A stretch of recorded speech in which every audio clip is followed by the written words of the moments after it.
이봐요, 학생. 지금 경찰 부를까? 이게 어디서 난 돈이야? 응급실 의사가 통장에 찍힌 5천만 원을 보며 싸늘하게 물었습니다. 훔친 거 아니에요. 진짜 제 돈이라고요. 제발 우리 소리 수술 좀. 소녀는 맨발로 바닥에 무릎을 꿇고 빌었지만 돌아오는 건 차가운 멸시와 의심의 눈초리뿐이었습니다. 돈이 있어도 살릴 수 없는 목소리, 가난하다는 이유로 짓밟힌 진실. 하지만 그 순간 응급실 문이 열리고 대한민국 서열 5위의 회장이 걸어 들어옵니다. 그리고 소녀 앞에 무릎을 꿇으며 꺼낸 한마디. 내가 늦어서 미안하다. 내 딸아. 그날 밤 차가운 붕어빵 트럭에서 시작된 기적 같은 인연이 탐욕스러운 자들의 가면을 벗기기 시작합니다. 오늘의 사연 지금 시작합니다. 구독해 주시면 채널 운용하는데 도움이 됩니다. 겨울바람이 마치 날카로운 칼날처럼 살점을 파고드는 12월의 밤이었습니다. 서울의 빌딩 숲 사이로 매서운 골바람이 휘몰아치고 거리를 지나는 사람들은 저마다 두꺼운 외투깃을 세우며 종종 걸음을 재촉하고 있었죠. 그 차가운 어둠 속에서 유일하게 주황색 불빛을 내뿜는 곳이 있었으니 바로 강남의 한 귀퉁이에 자리 잡은 낡은 트럭 한 대였습니다. 트럭 앞에는 원조 잉어빵 3개 2,000원이라고 쓴 허름한 현수막이 펄럭이고 있었습니다. 그 안에서 18살 소녀 강소라가 하얀 입김을 쉴 새 없이 뿜어내며 붕어빵을 굽고 있었습니다. 강소라의 손등은 동상에 걸린 듯 붉게 부어터져 있었고 손가락 마디마디에는 반창고가 덕지덕지 붙어 있었죠. 하지만 강소라는 주머니에 손을 넣어 녹일 틈조차 없었습니다. 강소라가 쇠틀에 반죽을 부수며 중얼거렸습니다. 아, 차거. 조금만 더 버티자. 반죽 다 팔아야 집에 가지. 강소라는 빨갛게 언 손으로 팥황금을 듬뿍 떠넣고는 재빨리 틀을 뒤집었습니다. 기계적인 손놀림이었지만 그 눈빛만큼은 절박함으로 이글거리고 있었습니다. 그때였습니다.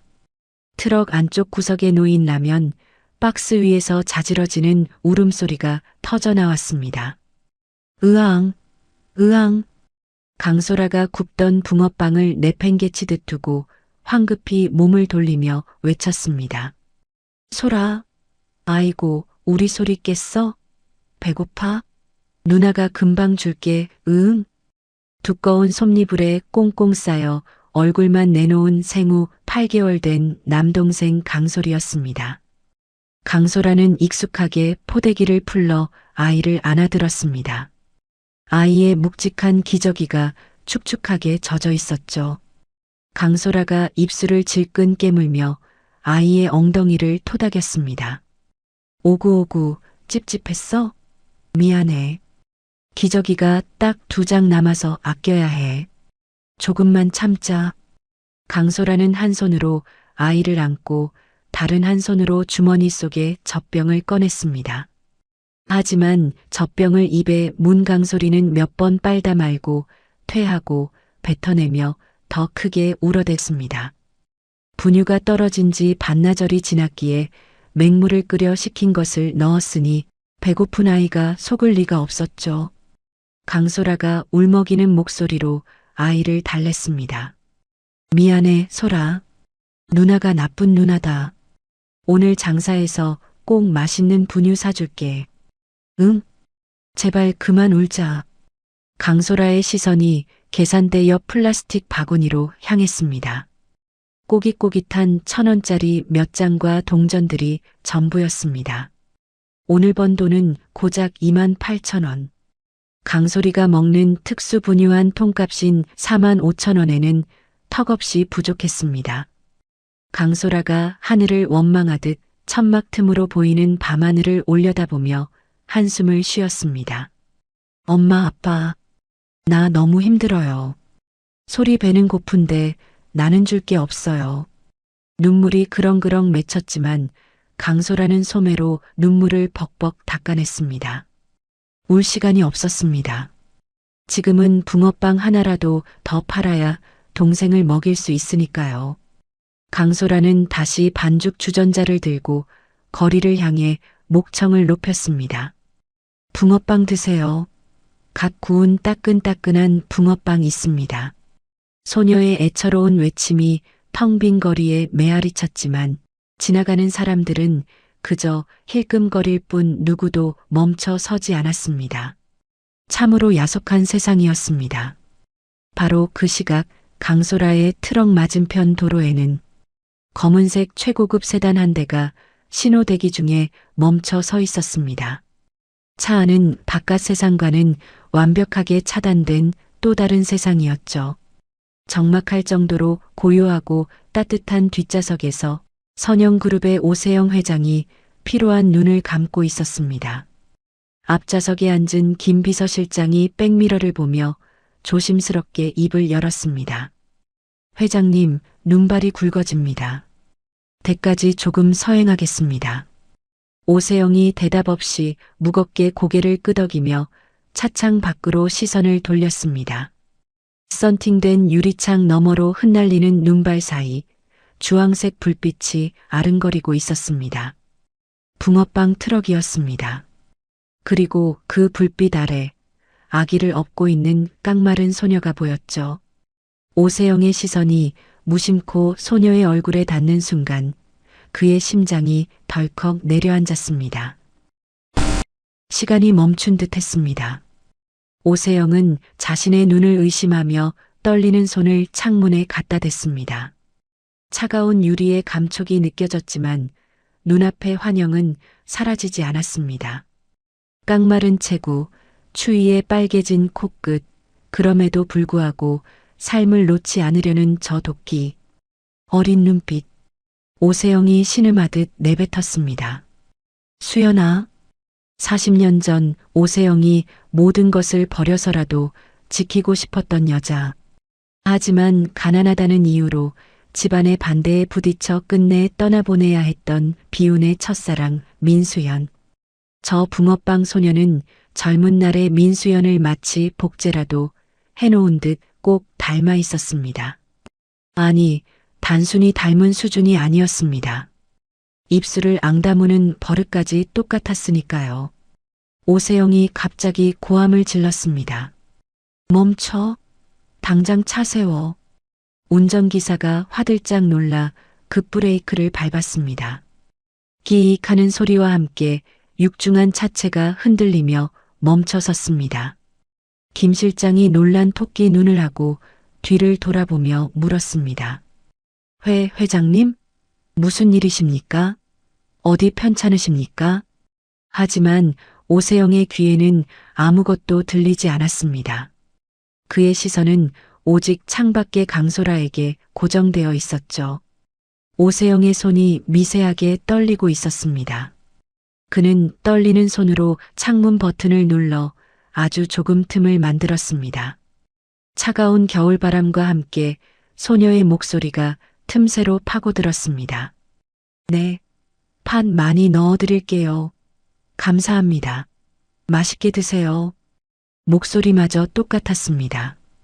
오세영은 가슴 깊은 곳에서 뜨거운 것이 울컥 치솟는 것을 느꼈습니다.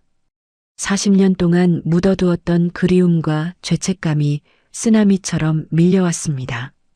어떻게 저렇게 닮을 수가 있지? 혹시 수연이의 핏줄인가? 아니면 오세영은 당장이라도 차 문을 열고 뛰쳐나가고 싶었습니다. 가서 그 아이의 손을 잡고 묻고 싶었죠. 내 어머니의 이름이 무엇이냐고. 하지만 그는 재벌 회장이었습니다. 그의 돌발 행동 하나하나는 곧바로 뉴스가 되고 주가에 영향을 미칩니다. 오세영은 주먹을 꽉 쥐며 본능을 억누르려 애썼습니다. 오세영이 낮고 무거운 목소리로 김 실장을 불렀습니다. 김 실장. 김 실장이 잔뜩 긴장하며 대답했습니다. 네, 회장님. 저기 저 붕어빵 트럭. 저 아이에 대해 지금 당장 알아봐. 저 아이가 누구인지, 부모는 누구인지. 하나도 빠짐없이 샅샅이. 김 실장은 의아했지만 오세영의 눈빛이 평소와 다름을 직감하고 즉시 어딘가로 전화를 걸기 시작했습니다. 오세영은 다시 강소라를 바라보았습니다. 강소라는 등에 업힌 아기를 고쳐 업으며 힘겹게 기지개를 켜고 있었습니다. 그 모습이 너무나 위태로워 보여 오세영은 가슴 한구석이 아려왔습니다. 잠시 후 김 실장이 난처한 표정으로 보고했습니다. 회장님, 대략적인 정보가 나왔습니다. 이름은 강소라, 18세입니다. 부모님은 3개월 전 교통사고로 두 분 다 의식불명 상태이고 등에 업은 건 남동생 강솔, 생후 8개월입니다. 친척도 없이 홀로 가장 노릇을 하며 병원비와 생활비를 감당하고 있다고 합니다. 오세영이 믿을 수 없다는 듯 되물었습니다. 혼자서? 저 어린애가? 네. 최근 사채까지 썼다는 정황이 있고 집주인에게 쫓겨날 위기라고 합니다. 오세영은 눈을 질끈 감았습니다. 18살 소녀가 감당하기엔 너무나 가혹한 현실이었습니다. 수연을 닮은 저 아이가 저토록 처참하게 살고 있다는 사실에 가슴이 미어지는 듯 했습니다. 오세영은 다시 눈을 떠 트럭을 보았습니다. 트럭 하단에 매직으로 삐뚤빼뚤하게 적힌 글씨가 보였습니다. 계좌이체 환영, 우리은행 12-XXX-XXX 강소라. 오세영이 단호하게 명령했습니다. 김 실장, 받아 적어. 김 실장이 수첩을 꺼내며 물었습니다. 네. 무엇을 말씀입니까? 저기 트럭에 적힌 계좌번호. 지금 당장 내 개인 계좌에서 저기로 송금해. 김 실장이 트럭 쪽을 쳐다보고는 깜짝 놀라며 물었습니다. 얼마를 보내시겠습니까? 100만 원 정도면 될까요? 오세영이 고개를 저으며 차갑게 말했습니다. 5천만 원. 김 실장의 눈이 휘둥그레지며 입이 떡 벌어졌습니다. 5천만 원이요? 회장님, 하지만 갑자기 큰 돈이 들어가면 아이가 놀랄 수도 있고 세무조사나. 오세영이 버럭 소리를 질렀습니다. 잔말 말고 보내. 보내는 사람은 익명의 독지가로 해.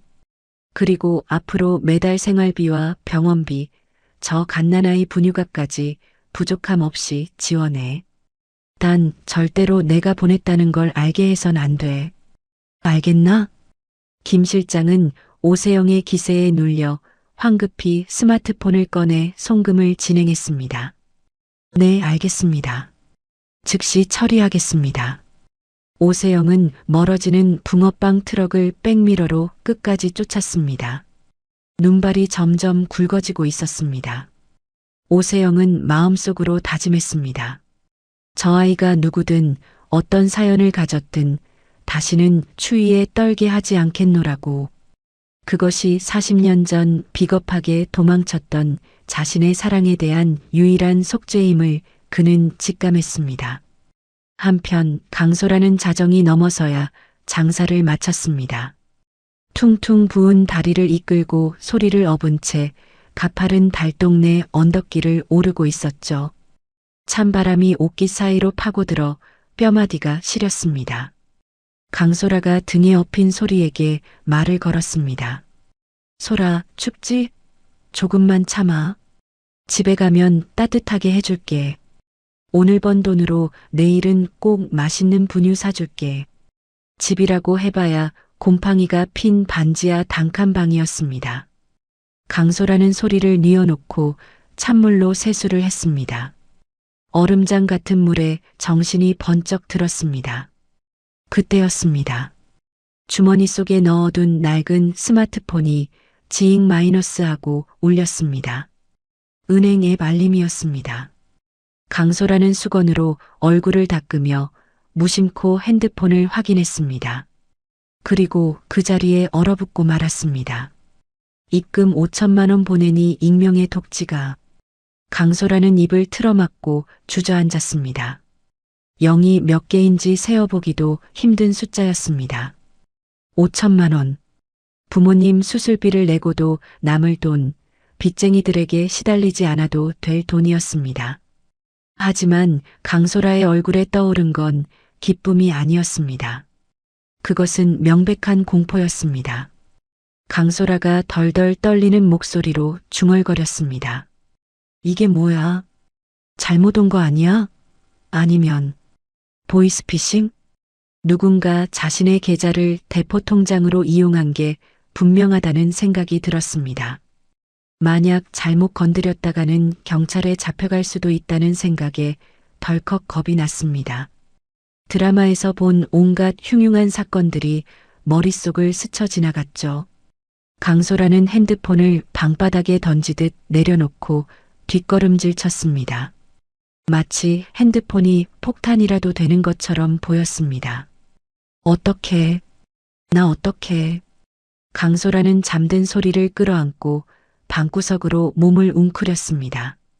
천장의 얼룩이 마치 괴물의 눈처럼 자신을 내려다보는 것 같았습니다.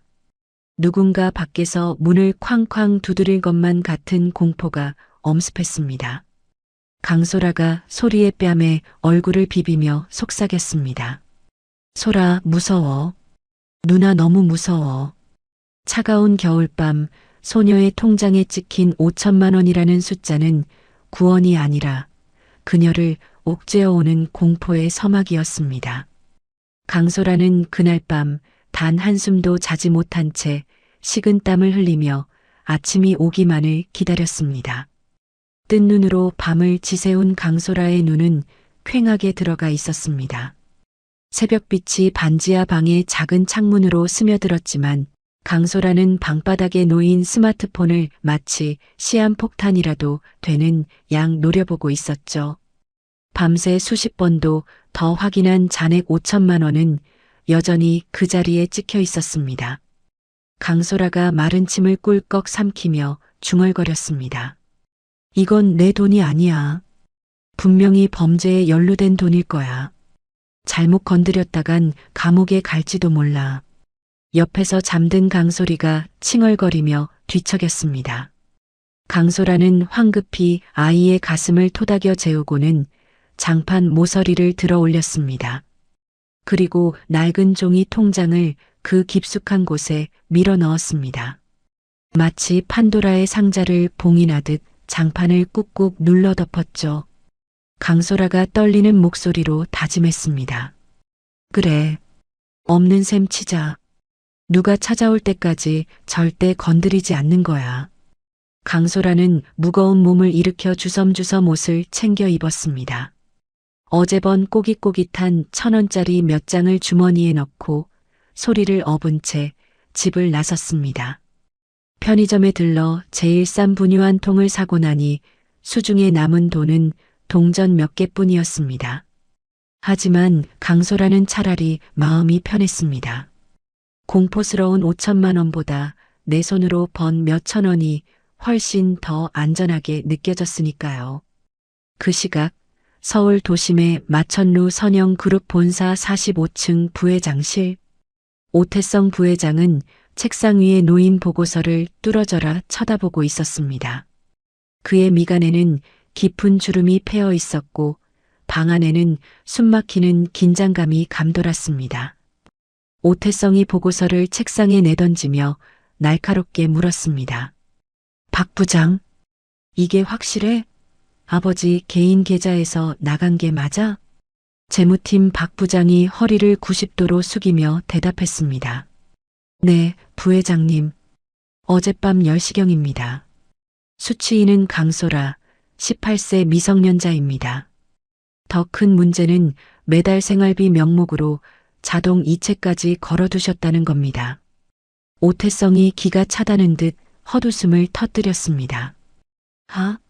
강소라, 18살? 아버지가 노망이 나신 건가 아니면. 오태성의 눈빛이 서늘하게 빛났습니다. 평생 도덕군자인 척, 고고한 척은 다 하시던 아버지가 7순이 넘어 어린 여자아이에게 거액을 송금했다는 사실이 믿기지 않았습니다. 하지만 동시에 불길한 예감이 스쳤습니다. 혹시 숨겨둔 핏줄은 아닐까? 만약 그렇다면 이건 단순히 돈 문제가 아니었습니다. 그룹 승계 구도를 뒤흔들 수 있는 시한폭탄이었습니다. 오태성이 턱을 괴며 낮게 으르렁거렸습니다. 박 부장, 흥신소에 연락해. 제일 입 무겁고 일 잘하는 놈들로. 네, 어떤 지시를 내릴까요?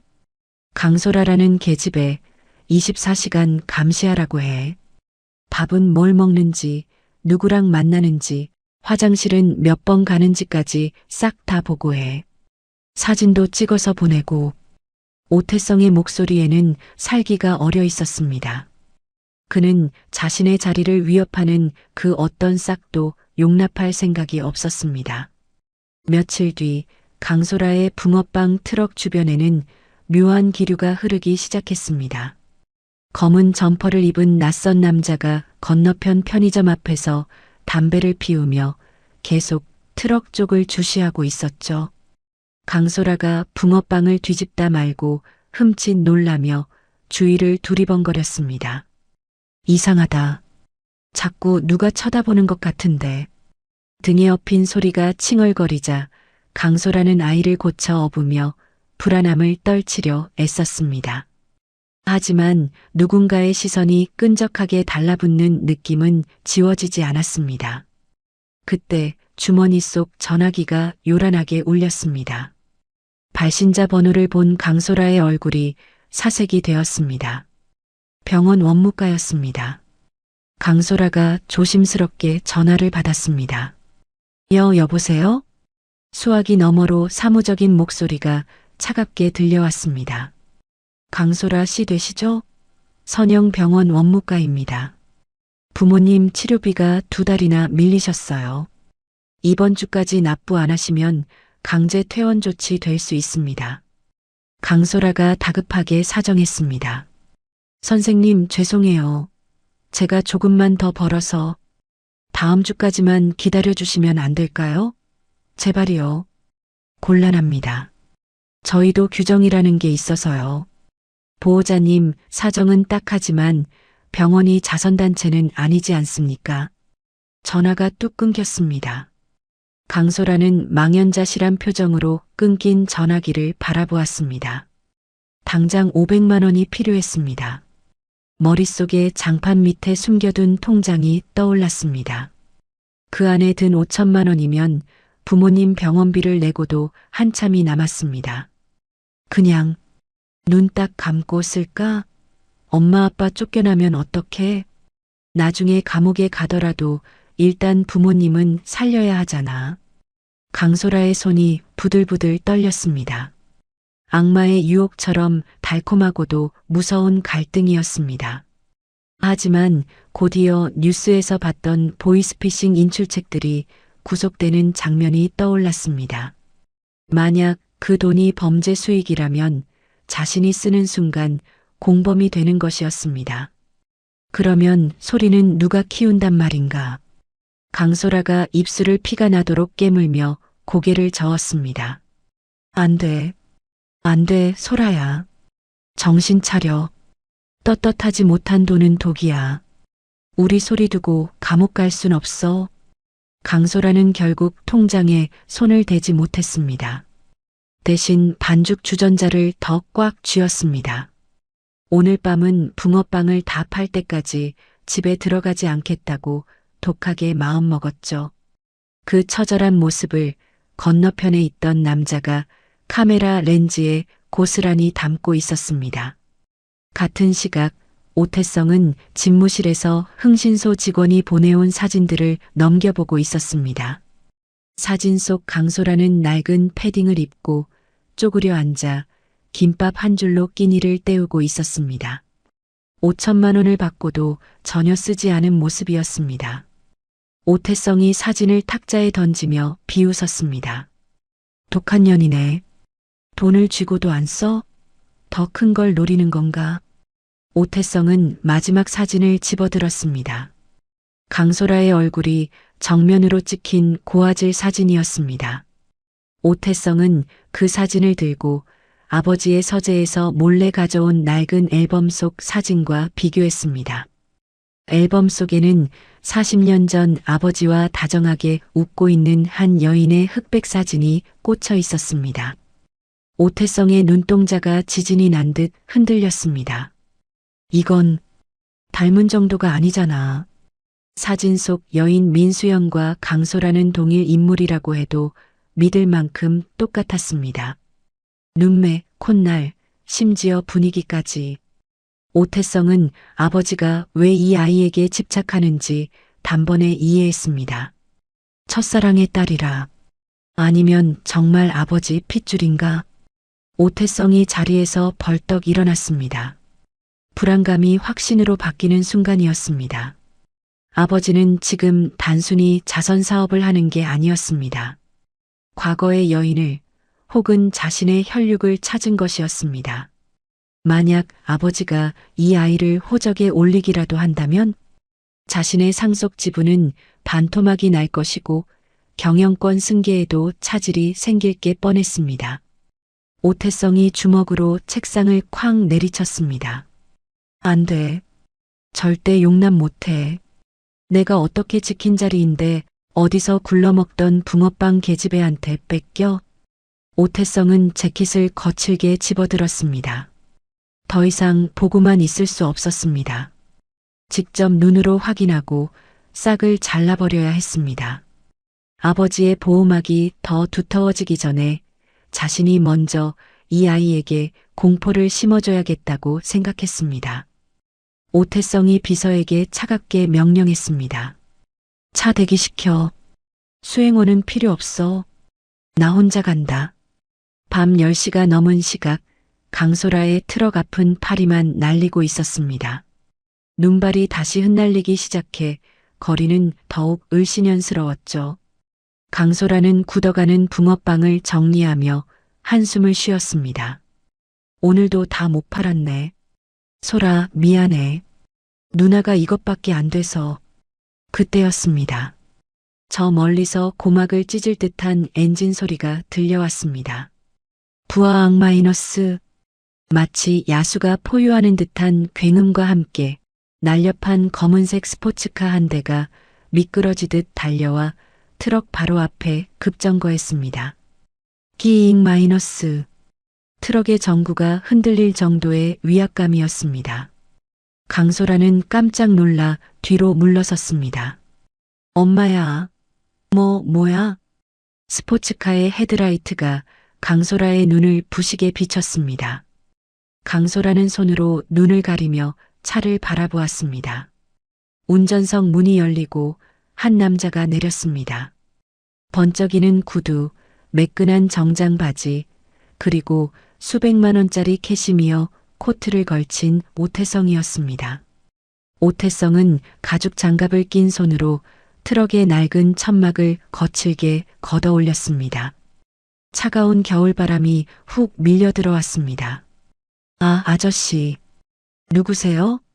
영업 끝났는데요. 강소라가 기어 들어가는 목소리로 물었습니다. 오태성은 대답 대신 천천히 고개를 들어 강소라를 정면으로 응시했습니다. 그 눈빛은 손님의 눈빛이 아니었습니다. 먹잇감을 앞에 둔 맹수의 눈, 차갑고 잔인한 포식자의 시선이었죠. 오태성의 입꼬리가 비릿하게 올라갔습니다. 네가 강소라냐? 오태성의 목소리는 낮았지만 그 안에 담긴 적이는 칼날처럼 날카로웠습니다. 강소라는 본능적으로 등에 업은 소리를 감싸 안으며 뒷걸음질 쳤습니다. 5천만 원의 공포가 채 가시기도 전에 더 크고 실체적인 위협이 그녀의 코앞에 당도한 것이었습니다. 차가운 붕어빵 트럭 안 떨고 있는 소녀와 그녀를 내려다보는 늑대, 그 숨막히는 대치가 시작되고 있었습니다. 오태성의 검은색 스포츠카가 내뿜는 매연과 열기가 좁은 붕어빵 트럭 안을 휘감았습니다. 강소라는 마치 거대한 뱀 앞에 선 개구리처럼 얼어붙어 꼼짝도 할 수 없었죠. 오태성은 가죽 장갑을 낀 손으로 트럭의 알루미늄 선반을 톡톡 두드리며 강소라를 훑어보았습니다.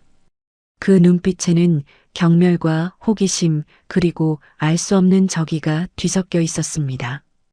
오태성이 지갑에서 5만 원권 지폐 한 장을 꺼내 조리대 위에 툭 던지며 말했습니다. 뭐해? 장사 안 하나? 붕어빵 하나 줘봐. 제일 비싼 걸로. 강소라가 떨리는 손으로 돈을 집어들지도 못한 채 더듬거렸습니다. 저 잔돈이 없는데요. 5만 원짜리는. 오태성이 입꼬리를 비틀며 차갑게 웃었습니다. 잔돈 필요 없어. 그냥 팁이라고 생각해. 너 공돈 받는 거 좋아하잖아. 강소라의 심장이 덜컥 내려앉았습니다. 공돈. 그 단어가 가슴에 비수처럼 꽂혔습니다. 강소라는 본능적으로 장판 밑에 숨겨둔 통장을 떠올렸습니다. 이 남자가 그걸 알고 있는 걸까요? 강소라가 파랗게 질린 얼굴로 물었습니다. 그게 무슨... 아저씨 누구세요? 저한테 왜 이러세요? 오태성은 대답 대신 턱으로 붕어빵을 가리켰습니다. 강소라는 허둥지둥 식은 붕어빵 하나를 집어 종이봉투에 담았습니다. 손이 너무 떨려 붕어빵을 바닥에 떨어뜨릴 뻔했죠. 오태성은 봉투를 받아들더니 내용물은 거들떠보지도 않고 구겨버렸습니다. 오태성이 몸을 숙여 강소라와 눈높이를 맞추며 나직하게 속삭였습니다. 세상에 공짜 점심은 없어, 아가야. 누군가 너한테 큰 돈을 줬다면 그건 호의가 아니라 미끼야. 낚싯바늘이 목구멍에 걸리기 전에 조심하는 게 좋을 거야. 강소라가 뒷걸음질 치다 붕어빵 기계에 등을 부딪혔습니다. 아! 오태성은 공포에 질린 강소라의 표정을 감상하듯 잠시 지켜보다가 뒤도 돌아보지 않고 차에 올랐습니다. 부하악 마이너스. 스포츠카가 굉음을 내며 어둠 속으로 사라졌습니다. 강소라는 다리에 힘이 풀려 그 자리에 주저앉고 말았습니다. 조리대 위에 덩그러니 놓인 5만 원짜리 지폐가 바람에 팔락거렸습니다. 마치 강소라를 비웃는 것 같았죠. 미끼라니, 낚싯바늘이라니, 대체 누가... 강소라의 머릿속이 하얗게 변했습니다. 5천만 원을 보낸 사람이 저 남자와 관련이 있는 걸까요? 아니면 저 남자가 보낸 걸까요? 어느 쪽이든 불길하기 짝이 없었습니다. 강소라는 덜덜 떨리는 손으로 트럭의 셔터를 내리기 시작했습니다. 더 이상 이곳에 있다간 무슨 일이 벌어질지 모른다는 공포감이 엄습했습니다. 집에 가자. 소라, 집에 가자. 강소라는 급하게 짐을 챙겼습니다. 그때였습니다. 등 뒤에 엎여있던 강소리의 숨소리가 이상했습니다. 평소처럼 새근거리는 소리가 아니라 쌩 마이너스 하는 거친 쇠소리가 나고 있었죠. 강소라가 놀라 포대기를 풀고 아이를 앞으로 안았습니다. 소라, 왜 그래?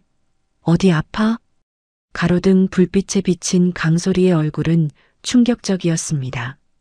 입술은 보라색으로 변해 있었고 얼굴은 창백하다 못해 파랗게 질려 있었습니다. 아이는 숨을 들이마시려 애쓰며 가슴을 크게 들썩였지만 산소가 들어가지 않는 듯 눈이 뒤집히고 있었습니다. 소라, 소라, 정신 차려. 으앙. 강소리의 작은 몸이 뻣뻣하게 굳으며 경련을 일으키기 시작했습니다. 강소라는 비명을 질렀습니다. 트럭 문을 잠글 생각도 하지 못한 채 아이를 안고 도로변으로 뛰쳐나갔습니다. 살려주세요. 누가 좀 도와주세요. 내 동생이 숨을 안 쉬어요. 지나가던 차들은 미친 사람처럼 울부짖는 강소라를 피해 속도를 높였습니다. 강소라는 맨발에 슬리퍼 차림으로 차가운 아스팔트 위를 달렸습니다. 발가락이 찢어지는 것 같았지만 고통을 느낄 새도 없었습니다. 마침 빈 택시 한 대가 신호대기로 멈춰섰습니다. 강소라는 택시 앞을 가로막고 창문을 두드렸습니다. 아저씨, 제발요. 병원 좀 가주세요. 아기가 죽어가요. 택시 기사가 놀라 문을 열어주었습니다. 아이고, 타요. 빨리 타. 택시가 출발하자마자 강소라는 강소리의 가슴을 문지르며 오열했습니다. 소라, 숨 쉬어. 응? 제발 숨 좀 쉬어봐. 누나가 잘못했어. 누나가 미안해. 아이는 축 늘어진 채 반응이 없었습니다. 강소라의 눈물방울이 아이의 차가운 볼 위로 뚝뚝 떨어졌습니다. 대학병원 응급실은 아수라장이었습니다. 여기저기서 환자들의 신음과 보호자들의 고함이 뒤섞여 있었죠. 강소라는 피투성이가 된 발로 아이를 안고 응급실 안으로 뛰어들어갔습니다. 의사 선생님, 여기요. 아기가 숨을 안 쉬어요. 강소라의 처절한 외침에 간호사들이 달려왔습니다. 환자 이쪽으로 눕히세요. 바이탈 체크해. 강소리는 곧바로 처치실로 옮겨졌습니다. 강소라는 처치실 유리문 밖에서 발을 동동 구르며 안을 들여다보았습니다. 의사들이 아이의 옷을 벗기고 산소 마스크를 씌우는 모습이 보였습니다. 심전도 모니터에서 요란한 경고음이 울리고 있었습니다. B-, B-, B-. 그 소리가 마치 강소라의 심장을 갉아먹는 것 같았습니다. 1분이 1년처럼 느껴지는 시간이 흘렀습니다. 잠시 후 땀에 젖은 당직 의사가 밖으로 나왔습니다. 표정이 어두웠습니다. 강소라가 의사의 가운을 붙잡고 매달렸습니다. 선생님, 우리 소리 괜찮은 거죠? 그냥 감기죠? 네. 의사가 난처한 표정으로 고개를 저었습니다. 보호자분, 마음의 준비를 좀 하셔야겠습니다. 강소라의 다리에 힘이 풀려 비틀거렸습니다. 네. 그게 무슨 단순한 폐렴이 아닙니다. 검사해보니 선천성 심장 기형이 있어요. 심장 판막 쪽에 심각한 문제가 있는데 거기에 급성 폐렴까지 겹쳐서 지금 심장이 버티질 못하고 있습니다. 청색증이 심해서. 그럼 수술하면 되잖아요. 수술해 주세요. 빨리요. 의사가 한숨을 쉬며 차트를 넘겼습니다. 그게 지금 아이 상태가 너무 위중해서 일반적인 수술로는 어렵습니다. 이 정도 케이스는 국내에 집도하실 수 있는 분이 몇 안 계시는데 지금 저희 병원 흉부외과 박 교수님은 해외 학회 가시느라 공항에 계십니다. 다른 병원을 알아봐야 하는데 지금 상태로 이송하다간 도중에. 의사의 말은 사형 선고나 다름없었습니다. 강소라는 미친 사람처럼 고개를 저었습니다. 돈 때문일 거라고 생각했습니다. 가난한 행색을 보고 치료를 거부하는 거라고 오해했습니다. 강소라가 떨리는 손으로 주머니에서 깨진 액정의 스마트폰을 꺼냈습니다. 그리고 은행 앱을 열어 의사 눈앞에 들이밀었습니다. 돈 있어요. 저 돈 있다고요. 이거 보세요. 5천만 원이나 있어요. 액정 너머로 5천만 원이라는 숫자가 선명하게 보였습니다. 강소라는 울부짖으며 소리쳤습니다. 이거 다 드릴게요. 제발 우리 소리 수술만 해주세요. 5천만 원이면 되잖아요. 네. 하지만 의사의 대답은 강소라를 절망의 구렁텅이로 밀어 넣었습니다. 보호자님, 돈 문제가 아닙니다. 지금 집도할 의사가 없다고요. 억만금을 줘도 지금 당장은 수술해 줄 사람이 없습니다. 저희도 최선을 다하고 있지만 오늘 밤을 넘기기 힘들 것 같습니다. 강소라의 손에서 스마트폰이 힘없이 미끄러져 바닥에 떨어졌습니다. 탁 마이너스. 스마트폰이 차가운 타일 바닥에 부딪히는 소리가 공허하게 울렸습니다. 강소라는 바닥에 주저앉아 머리를 감싸쥐었습니다. 거짓말이야. 다 거짓말이야. 돈만 있으면 되는 줄 알았습니다. 저 무서운 5천만 원이 적어도 소리의 목숨은 구해줄 줄 알았습니다. 하지만 현실은 냉혹했습니다. 가난한 소녀가 가진 눈먼 돈으로는 대한민국 최고의 의료 시스템을 움직일 수 없었습니다. 권위 있는 의사를 불러올 수도 죽어가는 동생의 시간을 살 수도 없었습니다. 오태성의 말이 귓가에 맴돌았습니다. 미끼야.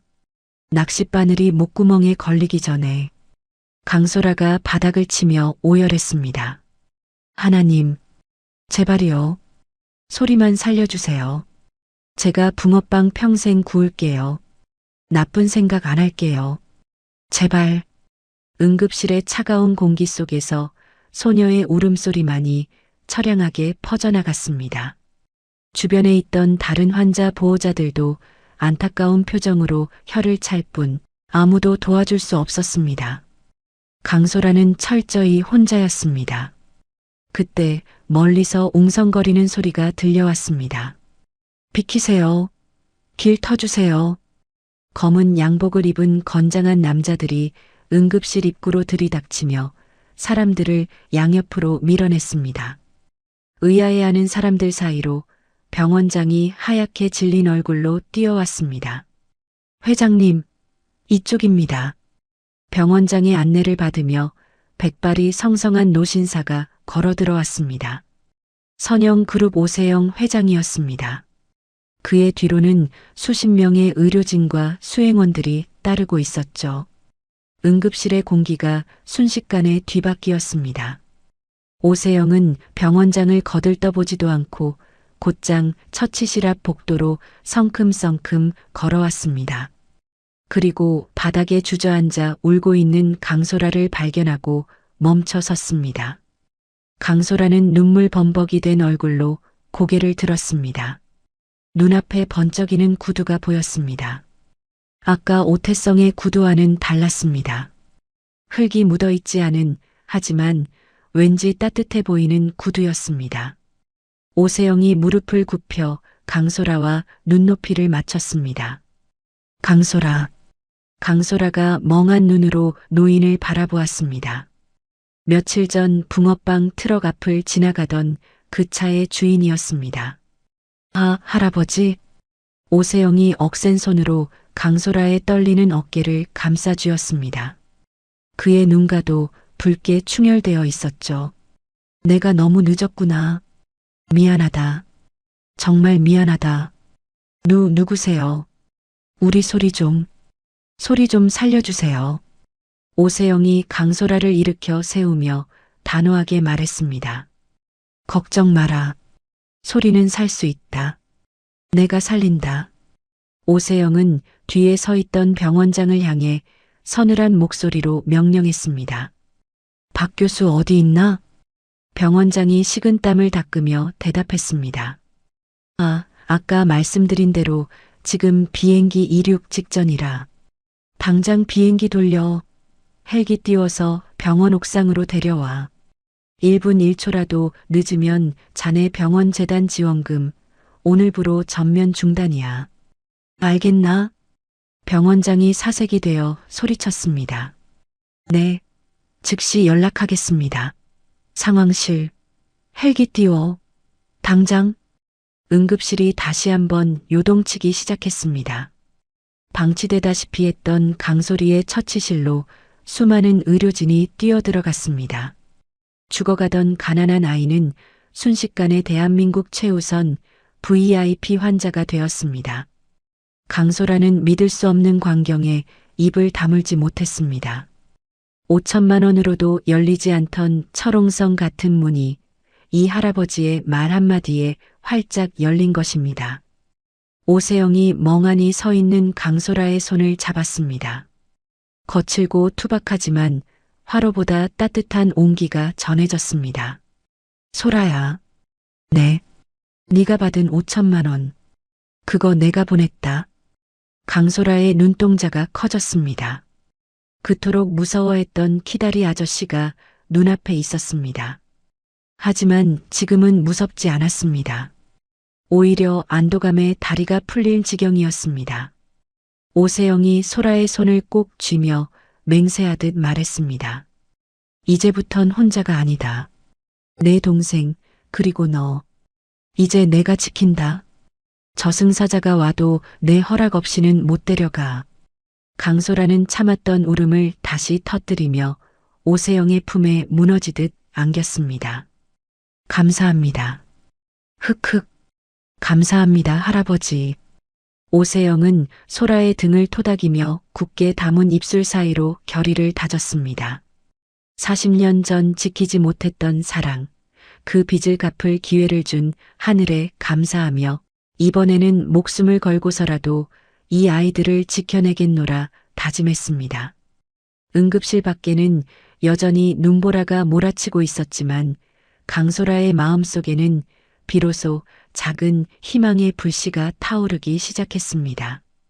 그것은 돈보다 더 강력한 사람이 주는 기적이었습니다. 새벽의 정적을 깨고 거대한 프로펠러 소리가 병원 옥상을 강타했습니다. 두두두두 마이너스 선영그룹의 전용 헬기가 착륙하는 소리였습니다. 잠시 후 헐레벌떡 뛰어온 의료진이 헬기에서 내린 박 교수를 에워싸고 곧장 수술실로 향했습니다. 박 교수는 여행 가방을 던지다시피 맡기고 수술복으로 갈아입으며 소리쳤습니다. 환자 상태 브리핑해. 마취가 준비됐어? 수술실 위에 붉은 등이 수술 중으로 바뀌었습니다. 복도 의자에 앉은 강소라는 두 손을 모으고 기도하고 또 기도했습니다. 입술이 바짝바짝 마르고 심장이 터질 것 같았죠. 그 곁을 오세영 회장이 묵묵히 지키고 있었습니다. 1시간, 2시간. 시간은 야속하게도 더디게 흘렀습니다.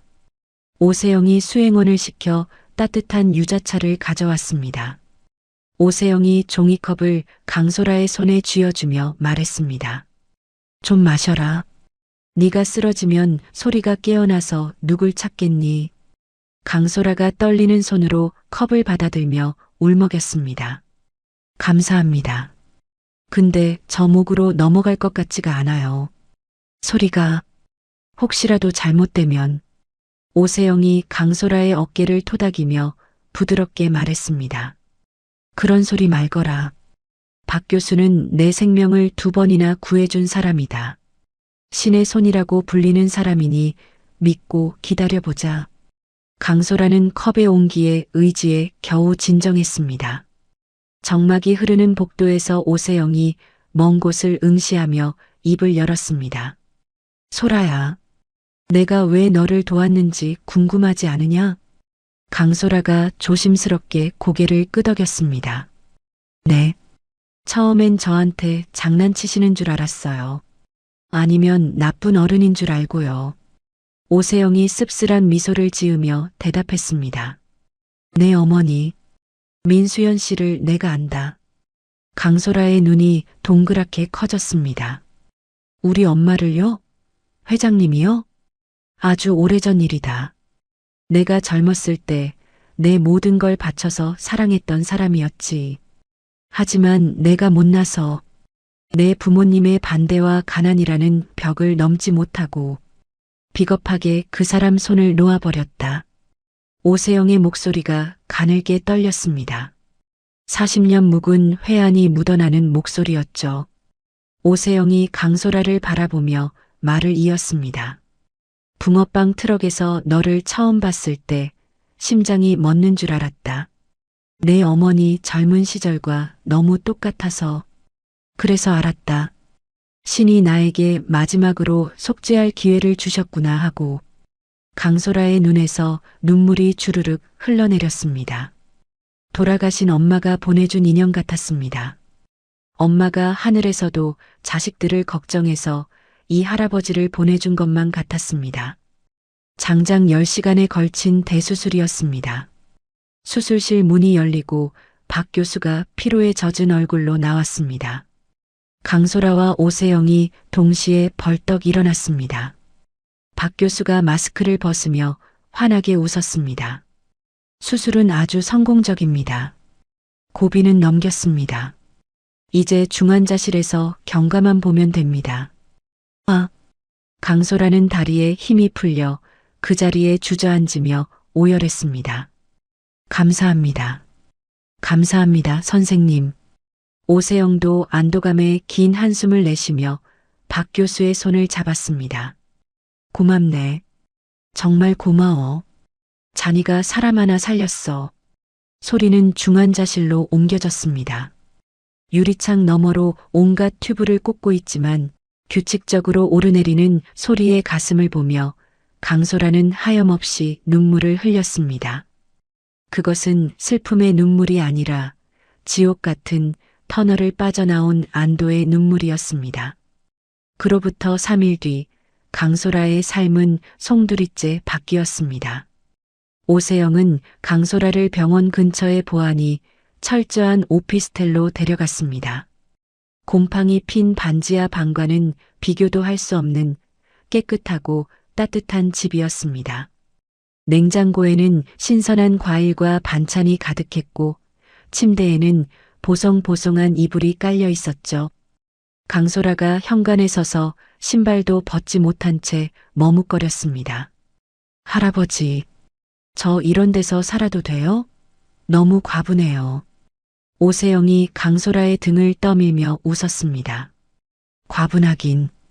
소리가 퇴원하면 먼지 구덩이에서 키울 수는 없잖니. 여기서 지내면서 소리 간호도 하고 공부도 다시 시작해라. 공부요? 그래. 검정고시부터 보고 대학도 가야지. 그리고 오세영이 서류 봉투 하나를 건넸습니다. 선영문화재단 인턴 지원서다. 네가 붕어빵을 구우면서 겪은 세상 경험들, 우리 재단이 돕는 아이들에게 큰 도움이 될 거다. 일하면서 배우거라. 강소라는 봉투를 받아들고 입술을 깨물었습니다. 무서웠습니다. 한 번도 경험해보지 못한 세상이었으니까요.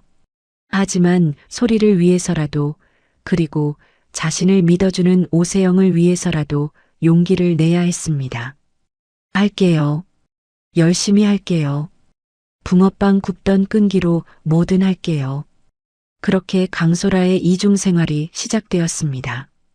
낮에는 선영문화재단에서 인턴으로 일하고 밤에는 소리의 병실을 지키거나 검정고시 공부를 했습니다. 재단 직원들의 시선은 곱지 않았습니다. 고졸 검정고시 출신의 회장의 낙하산이라는 소문이 돌았으니까요. 탕비실에서 여직원들이 수군거리는 소리가 들렸습니다. 쟤야? 회장님이 꽂아줬다는 애가? 붕어빵 팔았다며? 근데 무슨 복지 기획을 한다고? 격 떨어지게. 강소라는 못 들은 척 입술을 앙다물었습니다. 상처받지 않았다면 거짓말이겠지만 강소라는 그럴 때마다 붕어빵 트럭에서의 추위를 떠올렸습니다. 그 추위에 비하면 사람들의 냉대쯤은 견딜만 했습니다. 강소라는 남들이 퇴근한 후에도 남아 서류를 읽고 또 읽었습니다. 현장에서 느꼈던 빈곤층 아이들의 진짜 필요가 무엇인지 고민하며 기획안을 채워나갔습니다. 한편 선영 그룹 부회장실의 공기는 살얼음판 같았습니다. 오태성은 책상 위에 놓인 보고서를 집어 던지며 고함을 질렀습니다. 뭐? 입양? 보고서에는 오세영 회장이 법무팀에 강소라 입양 절차를 문의했다는 내용이 적혀 있었습니다. 오피스텔을 사주고 재단에 취직시킨 것도 모자라 이제는 아예 호적에 올리겠다는 것이었습니다.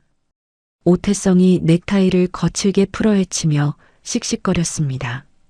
노인네가 기어이 노망이 났군. 피 한 방울 안 섞인, 아니 섞였는지도 모를 근본 없는 계집애한테 내 유산을 떼어주겠다고? 옆에 서 있던 김 비서실장이 안절부절 못하며 말했습니다. 부회장님 진정하십시오. 회장님께서는 그저 순수한 마음으로. 순수? 웃기지 마. 이건 나에 대한 도전이야. 평생 나한테는 따뜻한 눈길 한 번 안 주던 양반이 붕어빵 파는 애한테는 간도 쓸개도 빼주겠다고. 오태성의 눈에 시퍼런 질투와 분노가 이글거렸습니다. 돈도 돈이지만 아버지가 보여주는 그 애정이 더 참을 수 없었습니다. 자신은 평생 갈구해도 얻지 못한 것이었으니까요. 오태성이 인터폰을 눌러 어딘가로 전화를 걸었습니다. 박 부장, 그 찌라시 기자, 김 기자라고 했나? 지금 당장 내 방으로 오라고 해. 잠시 후 꾀재재한 행색의 중년 남자가 비열한 웃음을 흘리며 부회장실로 들어왔습니다. 인터넷에서 온갖 가짜 뉴스를 퍼뜨리기로 악명 높은 김 기자였습니다. 김 기자가 허리를 굽실거리며 물었습니다. 부회장님 찾으셨습니까? 무슨 특종 거리라도? 오태성이 서랍에서 두툼한 현금 봉투를 꺼내 탁자 위에 던졌습니다. 일 하나 처리해. 아주 더럽고 자극적이고 사람들이 침뱉고 싶어지게 만드는 걸로. 김 기자가 봉투 두께를 확인하고는 입이 귀에 걸렸습니다. 대상은 누구입니까? 오태성이 모니터에 띄워진 강소라의 사진을 손가락으로 가리켰습니다. 이 여자애. 회장님을 꼬드겨서 한몫 챙기려는 꽃뱀으로 만들어. 미성년자가 늙은 회장을 홀렸다. 원조교제다. 뭐든 좋아. 상상력을 발휘해봐. 김 기자가 사진을 보며 혀를 찼습니다. 이야, 반반하게 생겼네요. 이런 애들이 물어뜯기 딱 좋죠. 대중들은 이런 신데렐라가 추락하는 걸 제일 좋아하거든요. 맡겨만 주십시오. 아주 가루로 만들어 드리겠습니다. 오태성은 창밖을 내려다보며 차가운 미소를 지었습니다. 강소라, 네가 신은 그 유리구두 내가 밟아서 아주 산산조각을 내주마. 발바닥이 피투성이가 되어서 다시는 걷지 못하게. 그 시각 강소라는 아무것도 모른 채 오세영과 저녁 식사를 하고 있었습니다. 소리의 병실 한 구석에 간이 테이블을 펴고 배달 음식을 나눠 먹는 소박한 자리였죠. 오세영이 탕수육을 집어 강소라의 접시에 놓아주며 물었습니다. 재단 일은 할만하냐? 사람들이 괴롭히지는 않고? 강소라가 씩씩하게 웃으며 대답했습니다. 네, 다들 잘 가르쳐 주세요. 처음이라 좀 어렵긴 한데 재밌어요. 제가 기획한 게 통과되면 소리 같은 아이들을 더 많이 도울 수 있잖아요. 오세영이 흐뭇한 표정으로 강소라를 바라보았습니다. 밥을 먹는 모습만 봐도 배가 부르다는 말이 무슨 뜻인지 알 것 같았습니다. 죽어있던 심장이 다시 뛰는 기분이었습니다. 오세영이 조심스럽게 말을 꺼냈습니다. 소라야, 다음 주에 내 생일 파티가 있다. 호텔에서 크게 하는데 너도 같이 가자. 강소라가 눈을 동그랗게 떴습니다. 제가요? 그런 높은 분들 오는 자리에 옷도 없는데요. 옷은 내가 사주마. 세상에서 제일 예쁜 드레스로. 그날 사람들에게 널 내 딸로 가족으로 소개하고 싶구나. 강소라의 젓가락질이 멈췄습니다. 가족. 가슴이 먹먹해지는 단어였습니다. 부모님을 잃고 세상에 홀로 남겨졌다고 생각했는데 이렇게 따뜻한 울타리가 생기다니 꿈만 같았습니다. 강소라가 눈시울을 붉히며 고개를 끄덕였습니다. 네, 갈게요. 할아버지 생신 축하해드리고 싶어요. 두 사람은 마주보며 웃었습니다. 병실 창밖에는 어둠이 짙게 깔려 있었지만 두 사람 사이에는 봄 햇살 같은 온기가 흘렀습니다. 하지만 강소라는 몰랐습니다. 자신이 입게 될 그 화려한 드레스가 사실은 독이 묻은 사과라는 것을요. 오태성의 집무실 모니터에는 파티장 좌석 배치도가 떠 있었습니다. 오태성은 강소라의 이름이 적힌 자리에 빨간 펜으로 XX표를 그었습니다. 즐겨라. 그게 너의 마지막 만찬이 될 테니. 행복의 정점에서 기다리고 있는 잔혹한 운명의 카운트다운이 시작되고 있었습니다. 시간은 무심하게 흘러 어느덧 매서운 칼바람이 물러가고 벚꽃이 흐드러지게 피어난 4월이 되었습니다. 서울 도심 한복판에 위치한 선영문화재단 대강당은 청소년 자립 지원 프로젝트 포럼의 참석한 각계각층의 인사들로 가득 차 있었죠. 빳빳한 정장을 차려입은 이사들과 후원자들 사이로 단상에 오른 강소라의 모습은 유난히 작아 보였습니다. 하지만 그녀의 눈빛만큼은 그 어느 때보다 단단하게 빛나고 있었죠. 강소라는 화려한 그래픽으로 치장된 PPT 화면 대신 꼬깃꼬깃한 종이 한 장을 스크린에 띄웠습니다. 기름이 배어 누렇게 변한 붕어빵 봉투 뒷면에 삐뚤빼뚤한 글씨로 적은 아이디어 메모였습니다. 장내가 웅성거렸습니다. 저게 뭐야? 수준 떨어지게 붕어빵 봉투를. 객석 앞줄에 앉은 이사가 혀를 차며 옆 사람에게 속삭였습니다. 하지만 강소라는 흔들리지 않고 마이크를 잡았습니다. 여러분은 가난이 무엇이라고 생각하시나요? 부끄러운 거? 숨겨야 할 거?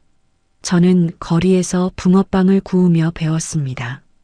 가난은 그저 조금 추운 것이라고요. 장내가 조금씩 조용해지기 시작했습니다. 강소라의 목소리에는 기교는 없었지만 마음을 울리는 진동이 있었으니까요. 그 뼛속까지 시린 추위를 녹여준 건 누군가 적선하듯 던져준 돈이 아니었습니다. 저를 불쌍한 아이가 아니라 내일을 살아갈 사람으로 믿어준 한 어른의 따뜻한 눈빛이었습니다. 우리 재단이 해야 할 일은 돈을 주는 게 아니라 아이들에게 그 온기를 나눠주는 것이라고 생각합니다. 강소라가 말을 마치고 고개를 숙이자 잠시 정적이 흘렀습니다. 그러다 누군가 박수를 치기 시작했고 이내 강당 전체가 떠나갈 듯한 기립박수로 가득 찼습니다. 세련된 언어도 화려한 통계 자료도 없었지만 그 진심이 사람들의 마음을 움직인 것입니다. 맨 앞줄에 앉아있던 오세영 회장은 손수건을 꺼내 눈가를 훔쳤습니다. 40년 전 자신의 부모님 앞에서 당당하게 사랑을 말하던 민수연의 모습이 겹쳐 보였기 때문이요. 잘했다. 정말 잘했어, 내 딸. 오세영이 떨리는 목소리로 혼잣말을 삼켰습니다. 행사가 끝난 후 오세영은 수행원들을 물리치고 강소라와 강소리를 데리고 몰래 빠져나왔습니다. 그들이 향한 곳은 최고급 레스토랑이 아닌 한강 둔치의 낡은 벤치였습니다. 봄바람에 벚꽃잎이 눈처럼 흩날리는 강가에서 대한민국 재계서열 5위의 회장과 붕어빵 소녀는 편의점 컵라면과 붕어빵을 나눠 먹고 있었습니다. 오세영이 붕어빵을 한 입 베어 물며 장난스레 인상을 찌푸렸습니다. 역시 맛이 없어. 네가 구워준 것만 못해. 강소라가 컵라면 국물을 후루룩 마시며 웃음을 터뜨렸습니다. 에이, 할아버지 입맛이 너무 까다로워지신 거 아니에요? 이거 맛집 붕어빵인데. 아니다. 내 입엔 우리 소라표 붕어빵이 최고야. 오세영은 소리가 유모차에서 잠든 것을 확인하고는 품 안에서 서류 봉투 하나와 낡은 가죽 수첩을 꺼냈습니다. 가죽 수첩은 손때가 묻어 반질반질 윤이 나고 있었죠. 오세영이 수첩을 어루만지며 강소라에게 건넸습니다. 소라야, 이거 바꿔라. 강소라가 의아한 표정으로 수첩을 받아들었습니다. 이게 뭐예요? 할아버지 일기장이에요? 그렇단다. 너와 소리를 만난 날부터 지금까지 매일매일 기록한 내 보물이다. 소리가 처음 뒤집기를 한 날, 네가 재단에서 처음 칭찬받은 날, 내가 너희를 보며 느꼈던 모든 행복이 여기 들어있다. 강소라가 수첩을 펼쳐보려 하자 오세영이 부드럽게 손을 막았습니다. 나중에, 아주 나중에 내가 곁에 없을 때 보거라. 세상이 너를 힘들게 하거나 네가 혼자라고 느껴질 때, 그때 이 수첩을 펴보면 알게 될 거야. 우리가 얼마나 소중한 가족이었는지. 오세영의 눈빛이 유난히 깊고 애틋했습니다. 마치 작별 인사를 하는 사람처럼 비장함마저 감돌았죠. 강소라는 가슴이 뭉클해져 수첩을 가방 가장 깊숙한 곳에 소중하게 집어넣었습니다. 할아버지, 그런 말씀 마세요. 저랑 천년만년 같이 사셔야죠. 저 시집갈 때 손잡고 들어가 주시기로 약속했잖아요. 허허, 그래야지. 그래야지. 두 사람이 서로를 바라보며 따뜻하게 웃는 그 순간, 멀리 떨어진 숲을 뒤에서 카메라 셔터 소리가 연신 터지고 있었습니다. 찰칵 마이너스 찰칵 마이너스. 오태성이 고용한 파파라치였습니다. 망원 렌즈 속의 두 사람은 교묘한 각도 때문에 마치 부적절한 연인 관계처럼 보였습니다. 오세영이 소라의 어깨를 감싸고 소라가 오세영의 품에 기대는 모습은 악의적으로 편집되어 태성에게 실시간으로 전송되었습니다. 저녁이 되자 오세영 회장의 칠순 생일 파티가 열리는 그랜드 호텔 볼룸은 화려한 조명으로 불야성을 이루었습니다. 정재계 인사들이 가득 메운 연회장에는 클래식 선율이 흐르고 최고급 샴페인이 터지는 소리가 끊이지 않았습니다. 연회장 입구문이 열리고 강소라가 오세영의 팔짱을 끼고 들어섰습니다. 오세영이 직접 골라준 아이보리색 드레스는 소라의 청초함을 더욱 돋보이게 했지만 소라는 긴장한 탓에 오세영의 팔을 꽉 잡고 있었습니다. 그녀의 손에는 아까 한강에서 받은 낡은 수첩이 든 작은 클러치 백이 들려 있었죠. 긴장하지 마라. 오늘 주인공은 나지만 진짜 주인공은 너란다. 오세영이 소라의 손등을 토닥이며 안심시켰습니다. 사람들의 시선이 두 사람에게 집중되었습니다. 호기심 어린 눈빛, 부러움, 그리고 질투 섞인 수군거림이 파도처럼 밀려왔습니다. 저 아이야? 회장님이 애지중지한다는? 소문이 사실인가 보네. 입양한다는 얘기가 있던데. 오세영은 당당하게 걸어 단상 위로 올라갔습니다. 소라도 떨리는 마음을 다잡으며 그 옆에 섰습니다. 조명이 두 사람을 비추자 오세영이 마이크를 잡았습니다. 장내가 물을 끼얹은 듯 조용해졌습니다. 귀한 시간 내주신 여러분, 감사합니다. 오늘 저는 제 인생에서 가장 기쁜 소식을 여러분과 나누고자 합니다. 오세영이 옆에 선 소라를 따뜻하게 바라보았습니다. 제 남은 생을 함께할, 그리고 제 뒤를 이어 이 사회에 온기를 전할 제 새로운 딸을 소개합니다. 객석 구석 테이블에 앉아있던 오태성이 샴페인 잔을 으스러지도록 쥐었습니다. 그의 눈빛이 살기로 번뜩였습니다. 어디 한번 해보시지. 그게 아버지의 마지막 유언이 될 테니까. 오세영이 다시 입을 열려는 찰나였습니다. 강소라 양은 갑자기 오세영의 표정이 일그러졌습니다. 마이크를 쥔 손이 격렬하게 떨리기 시작하더니 시야가 붉게 물들며 눈앞의 풍경이 빙글빙글 돌기 시작했습니다. 머릿속에서 혈관이 터지는 듯한 끔찍한 통증이 엄습했습니다. 회장님? 소라가 놀라 오세영을 불렀지만 오세영의 눈동자는 이미 초점을 잃고 허공을 헤매고 있었습니다. 오세영의 입에서 말이 뭉개져 나왔습니다. 다리에 힘이 풀리며 거대한 몸이 기울어졌습니다. 쿵 마이너스. 굉음과 함께 오세영 회장이 단상 위로 쓰러졌습니다.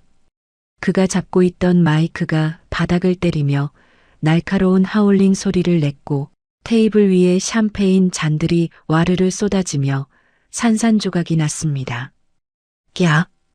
비명소리가 연회장을 찢어놓았습니다. 회장님, 할아버지. 강소라가 비명을 지르며 쓰러진 오세영을 끌어안았습니다. 오세영의 입가에서 거품이 흘러나오고 있었습니다. 정신 차리세요. 여기요. 의사 선생님 없어요. 도와주세요. 새하얀 드레스 위로 쏟아진 붉은 와인이 핏자국처럼 번져나갔습니다. 연회장은 순식간에 아수라장이 되었습니다. 사람들이 우왕좌왕하고 경호원들이 무대 위로 뛰어 올라왔습니다. 그 혼란의 중심에서 오직 한 사람만이 차갑게 움직였습니다. 오태성이었습니다. 그는 천천히 단상 위로 올라와 아버지와 강소라를 내려다보았습니다. 비켜. 오태성의 목소리는 얼음장처럼 차가웠습니다. 오빠, 할아버지가 이상해요. 강소라가 눈물 범벅이 된 얼굴로 애원했지만 오태성은 경호원들에게 눈짓을 보냈습니다. 뭐해? 이 여자 끌어내. 경호원 2명이 강소라의 양팔을 거칠게 잡아챘습니다. 강소라가 발버둥 쳤지만 역부족이었습니다. 안 돼요. 할아버지 곁에 있을래요. 이거 나요. 이게 어디서 행패야. 아버지를 이 지경으로 만들어 놓고. 오태성이 버럭 소리를 질렀습니다. 그 목소리가 얼마나 컸던지 연회장의 소음마저 잠재웠습니다. 네가 아버지를 얼마나 들들 볶았으면 그 연세에 쓰러지시게 만들어? 돈이 그렇게 좋더냐? 오태성의 뒤집어 씌우기에 강소라는 멍해졌습니다. 그게 무슨... 아니에요. 저는... 구급대원들이 들이닥쳐 오세영을 싣고 나갔습니다. 오태성은 구급 카트를 따라가며 강소라를 향해 싸늘하게 쏘아붙였습니다. 당장 내 눈앞에서 꺼져. 다시는 얼씬도 하지 마. 강소라는 바닥에 내동댕이 쳐졌습니다. 그녀의 손에는 찢어진 드레스 자락과 흙투성이가 된 클러치 백만이 들려 있었습니다. 화려했던 파티장은 순식간에 그녀를 단죄하는 심판대로 변해버렸습니다. 기자들이 하이에나처럼 달려들어 플래시를 터뜨렸습니다. 강소라 씨, 회장님과 무슨 관계입니까? 상속 문제로 다투신 겁니까? 눈부신 섬광 속에서 강소라는 귀를 막고 비명을 질렀습니다. 가장 높이 올라갔던 행복의 순간 운명은 그녀를 가장 깊은 나락으로 밀어 떨어뜨렸습니다. 5월의 따뜻한 봄밤이었지만 강소라에게는 한겨울보다 더 혹독한 추위가 다시 시작되고 있었습니다. 수술실 앞에 빨간 불이 꺼진 것은 새벽이 훌쩍 넘어서였습니다. 오세영 회장은 긴급 뇌수술을 받고 중환자실로 옮겨졌지만 의식은 돌아오지 않았습니다. 병원 복도는 숨소리조차 들리지 않을 만큼 적막했고 그 차가운 공기 속에 오태성 부회장이 팔짱을 낀 채 서 있었습니다. 오태성이 의료진을 향해 낮게 물었습니다. 상태는 어떻습니까? 솔직하게 말해봐요. 주치의가 마스크를 벗으며 고개를 저었습니다. 수술은 잘 됐습니다만 출혈량이 많고 연세가 있으셔서 마음의 준비를 하시는 게 좋을 것 같습니다. 의식이 돌아올 확률은 50대 50입니다.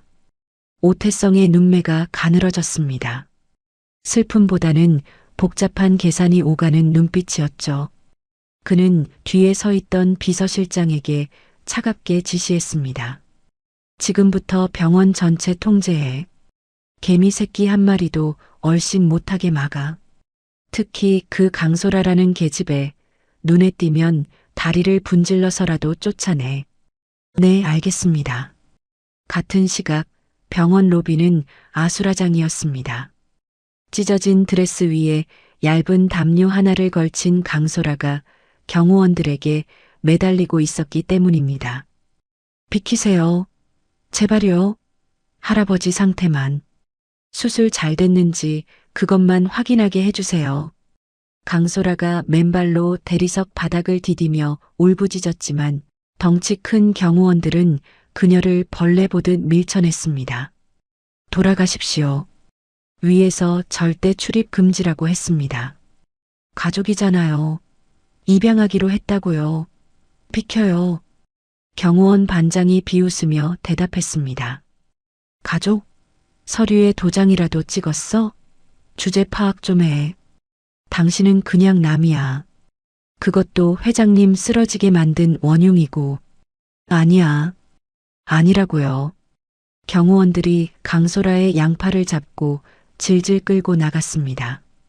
강소라는 바닥에 손톱 자국을 남기며 버텼지만 역부족이었습니다. 철석 마이너스. 강소라는 병원 회전문 밖 차가운 아스팔트 위로 내동댕이 쳐졌습니다. 무릎이 까지고 손바닥에서 피가 배어 나왔습니다. 다시는 얼씬도 하지 마. 한 번만 더 오면 업무방해로 경찰 부를 거야. 자동문이 굳게 닫혔습니다. 강소라는 닫힌 문을 두드리며 하염없이 울었습니다. 빗방울이 하나둘 떨어지기 시작했고 화려했던 드레스는 흙탕물에 젖어 걸레 조각처럼 변해버렸습니다. 다음 날 아침 대한민국은 발칵 뒤집혔습니다.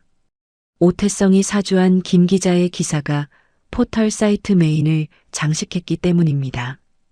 단독 재벌 회장의 충격적인 이중생활, 10대 소녀와 부적절한 관계 의혹, 속보 오세영 회장 쓰러지게 만든 꽃뱀의 정체는 PC방 구석자리에서 뉴스를 확인하던 강소라의 손이 사시나무 떨듯 떨렸습니다. 기사에는 며칠 전 한강 둔치에서 오세영 회장과 찍힌 사진이 교묘하게 편집되어 실려 있었습니다. 오 회장이 소라의 어깨를 감싸는 장면은 마치 원조교제를 나누는 듯한 앵글로 왜곡되어 있었죠. 심지어 통장 입금 내역까지 공개되었습니다. 12월 XX일 강XX 계좌로 5천만 원 송금. 댓글창은 지옥도나 다름없었습니다. 가난한 척 감성팔이 하더니 뒤로는 호박씨 같네. 할아버지 뻘한테 꼬리치고 싶냐? 더러워 죽겠네. 저런 애들은 신상을 털어서 매장해야 돼. 강소라가 모니터를 부여잡고 오열했습니다. 아니야. 그런 거 아니야. 할아버지는 나한테 가족이었어. 흑흑. 하지만 세상은 진실 따위엔 관심이 없었습니다. 자극적인 먹잇감을 물어뜯느라 혈안이 되어 있을 뿐이었죠.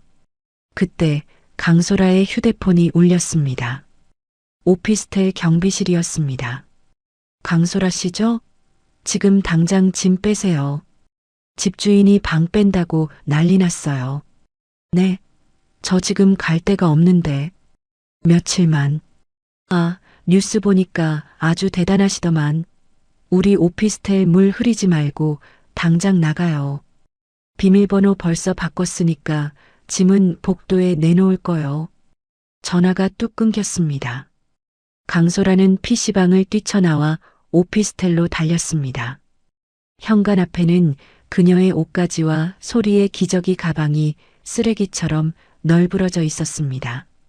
강소라는 짐을 주섬주섬 챙겨 소리를 업었습니다. 갈 곳이 없었습니다. 지갑에 남은 돈은 몇만 원이 전부였습니다. 소라, 미안해. 누나가 미안해. 강소라는 낡은 모텔들이 모여있는 골목으로 들어갔습니다. 허름한 여관 간판이 보였습니다. 방 있나요? 카운터에 앉아있던 주인이 강소라의 얼굴을 빤히 쳐다보더니 갑자기 소금 바구니를 들고 나와 뿌렸습니다. 에이, 퇴퇴. 재수없게 어디서 꽃뱀이 들어와. 당장 나가. 우리 가게 망하게 할 일 있어? 아줌마, 제발이요. 아기가 있어서 그래요. 하룻밤만. 나가라니까. 경찰 부르기 전에 꺼져. 강소라는 소금 세례를 맞으며 쫓겨났습니다. 편의점에 들어가 컵라면이라도 사려고 했지만 알바생들이 수군거리며 핸드폰으로 자신을 찍는 것을 보고 도망치듯 나와야 했습니다. 세상 전체가 그녀를 향해 손가락질하고 있었습니다. 갈 곳 잃은 강소라의 발길이 닿은 곳은 결국 그녀의 낡은 붕어빵 트럭이 있는 골목이었습니다. 하지만 그곳마저도 처참하게 유린당해 있었습니다. 트럭 천막은 찢겨 있었고 붉은색 라카로 끔찍한 욕설들이 도배되어 있었습니다. 꽃뱀 꺼져라. 더러운 년 죽어. 강소라는 주저앉았습니다. 삶의 터전이자 마지막 희망이었던 트럭마저 짓밟혔습니다. 아, 강소라가 땅을 치며 절규했습니다. 왜 세상은 이토록 잔인한 걸까요? 열심히 살려고 발버둥 쳤을 뿐인데 돌아오는 건 차가운 멸시와 조롱뿐이었습니다. 등에 업힌 소리가 배고픔에 칭얼거리기 시작했습니다. 강소라는 멍한 눈으로 아이를 바라보았습니다. 나만 없으면 소리는 시설 같은 데서 더 잘 클 수 있지 않을까? 나 때문에 소리까지 손가락질 받으면 어떡해? 강소라는 홀린 듯 한강 다리로 향했습니다. 밤의 한강은 검푸른 입을 벌리고 있었습니다. 차가운 강바람이 찢어진 옷 사이로 파고들었지만 강소라는 추위를 느낄 수 없었습니다. 난간 아래로 넘실거리는 강물이 보였습니다. 저곳으로 뛰어들면 이 지독한 고통도 끝날 것 같았습니다. 강소라가 난간을 붙잡고 몸을 기우뚱했습니다. 할아버지, 죄송해요. 저 너무 힘들어서 못 버티겠어요. 그때였습니다. 품에 안고 있던 작은 클러치 백이 툭 하고 떨어졌습니다. 파티날 오세영 회장이 드레스와 함께 선물해줬던 가방이었습니다. 그리고 쫓겨나오면서도 유일하게 손에 꼭 쥐고 있었던 물건이었죠. 떨어진 가방이 열리며 내용물이 쏟아졌습니다. 립스틱 하나, 그리고 낡은 가죽 수첩 하나. 강소라의 시선이 수첩에 꽂혔습니다. 오 회장이 한강 둔치에서 주었던 바로 그 보물이었습니다. 나중에 내가 없을 때 보거라. 강소라는 떨리는 손으로 수첩을 집어들었습니다. 가로등 불빛 아래서 수첩을 펼쳤습니다. 그 안에는 빼곡하게 적힌 오세영 회장의 필체가 있었습니다. 12월 24일, 소라를 처음 만난 날. 오늘 거리에서 수연이를 닮은 아이를 보았다. 추운 날씨에도 씩씩하게 붕어빵을 굽는 모습이 너무나 예쁘고 아팠다. 신이 나에게 속죄할 기회를 주신 것 같다.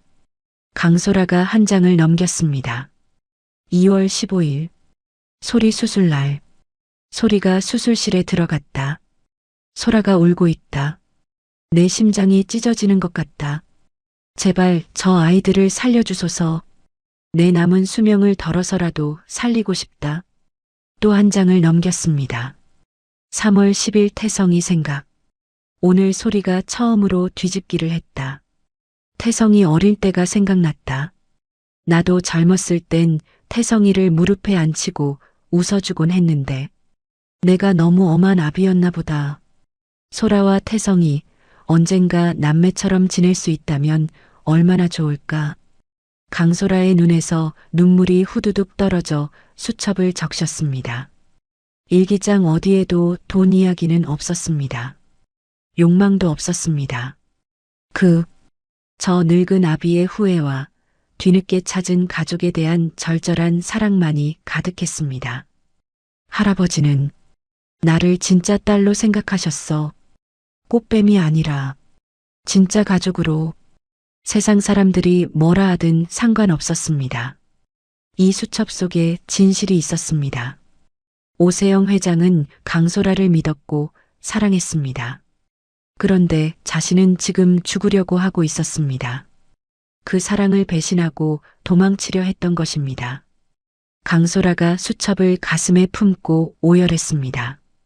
잘못했어요. 제가 잘못했어요, 할아버지. 안 죽을게요. 절대 안 죽을게요. 강소라의 눈빛이 달라졌습니다. 슬픔과 절망이 걷히고 그 자리에 단단한 도끼가 들어찼습니다. 이대로 죽으면 정말 꽃뱀이 되는 것입니다. 할아버지의 진심까지 더러운 욕망으로 매도당하게 둘 순 없었습니다. 강소라가 비틀거리는 다리에 힘을 주고 일어섰습니다. 그래, 내가 증명할 거야. 내가 할아버지 딸이라는 거, 우리가 진짜 가족이라는 거, 세상 사람들한테 다 보여줄 거야. 강소라는 소리를 다시 단단히 고쳐 업었습니다. 그리고 찢어진 트럭이 있는 곳으로 발걸음을 돌렸습니다.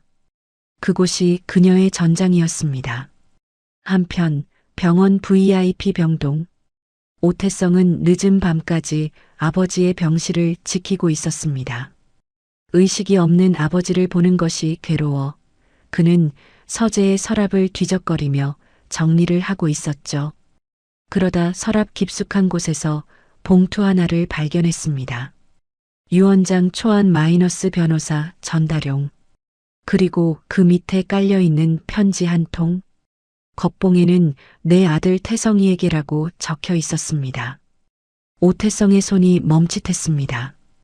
평생 아버지에게 따뜻한 편지 한 통 받아본 적이 없었습니다. 그는 떨리는 손으로 편지 봉투를 뜯었습니다. 태성아, 네가 이 편지를 읽을 때쯤이면 나는 아마 이 세상 사람이 아니거나 의식이 없겠구나. 오태성의 호흡이 거칠어졌습니다. 나는 너에게 늘 부족한 아비였다. 기업을 물려줘야 한다는 강박 때문에 칭찬 한마디, 따뜻한 눈길 한 번 주지 못했지. 너를 강하게 키우는 게 사랑이라고 착각했다. 하지만 소라를 만나고 나서야 깨달았다. 자식에게 필요한 건 돈이나 지위가 아니라 그저 믿어주는 눈빛이라는 것을. 오태성의 눈가에 물기가 차올랐습니다. 소라는 내 핏줄은 아니지만 나에게 사랑을 가르쳐준 아이다. 그리고 너에게 보내는 내 마지막 사과이자 선물이다. 부디 나처럼 후회 속에 살지 말고 그 아이를 가족으로 받아다오. 네가 그 아이를 지켜주는 것이 못난 아비를 용서하는 길이다. 편지지가 오태성의 눈물로 얼룩지기 시작했습니다. 아버지, 아버지. 오태성은 편지를 구겨 쥐고 아버지의 침대에 엎드려 소리 죽여 울었습니다. 평생 아버지를 미워하고 원망했습니다. 소라를 질투했습니다. 하지만 아버지는 끝까지 자신을 생각하고 있었습니다. 소라를 통해 뒤늦게 배운 사랑을 아들에게 전해주고 싶었던 것입니다. 오태성의 가슴속에 거대한 파도가 쳤습니다. 자신이 무슨 짓을 한 건지, 그 어린애를 얼마나 잔인하게 짓밟았는지 그제야 실감이 났습니다. 후회와 죄책감이 밀려왔습니다. 창밖에는 여전히 비가 내리고 있었지만 두 사람의 마음속에서는 각기 다른 폭풍우가 몰아치고 있었습니다. 한 사람은 진실을 밝히기 위해, 한 사람은 진실을 깨닫고 참회하기 위해. 운명의 수레바퀴는 이제 미래를 향해 굴러가고 있었습니다. 병원에서 쫓겨난 지 3일째 되던 날, 강소라가 자취를 감췄다는 소문과 달리 강남 한복판이 시끄러워졌습니다. 빨간 라카로 욕설이 도배된 흉물스러운 붕어빵 트럭, 그 셔터가 드르륵 소리를 내며 올라갔기 때문이죠. 소식을 듣고 달려온 유튜버들과 연예부 기자들이 트럭을 겹겹이 포위했습니다. 그들은 카메라 렌즈를 트럭 안으로 들이밀며 먹잇감을 노리는 하이에나처럼 으르렁거렸습니다. 강소라 씨, 5천만 원 먹고 튀려다가 잡힐까봐 나온 겁니까? 회장님 의식불명인데 지금 여기서 장사를 하시겠다고요? 뻔뻔한 거 아닙니까? 플래시가 기관총처럼 터지고 공격적인 질문들이 쏟아졌습니다. 트럭 안에는 앞치마를 두른 강소라가 서 있었습니다. 며칠 사이 반쪽이 된 얼굴, 퀭한 눈, 하지만 입술만은 결연하게 다물고 있었죠. 강소라는 쏟아지는 비난에도 아랑곳하지 않고 묵묵히 가스밸브를 열고 불을 켰습니다. 치익 마이너스. 반죽이 뜨거운 철판 위에 부어지는 소리가 기자의 고함 소리를 뚫고 퍼졌습니다. 달콤하고 고소한 냄새가 거리에 피어올랐습니다. 강소라는 트럭 한쪽에 자신의 스마트폰을 거치했습니다. 그리고 떨리는 손가락으로 라이브 방송 시작 버튼을 눌렀습니다. 방송 제목은 오세영 할아버지의 붕어빵. 안녕하세요. 강소라입니다. 강소라가 카메라 렌즈를 정면으로 응시하며 입을 열었습니다. 시작하자마자 수만 명의 시청자가 접속했고 채팅창은 입에 담지 못할 욕설로 도배되었습니다. 꽃뱀 주제에 방송 켜네? 돈 떨어졌냐? 할아버지 돈 내놔라. 강소라는 화면을 보지 않고 품에서 통장 하나를 꺼내 카메라 앞에 들어 보였습니다. 많은 분이 저를 욕하고 계신 걸 압니다. 회장님의 돈을 노리고 접근한 꽃뱀이라고요.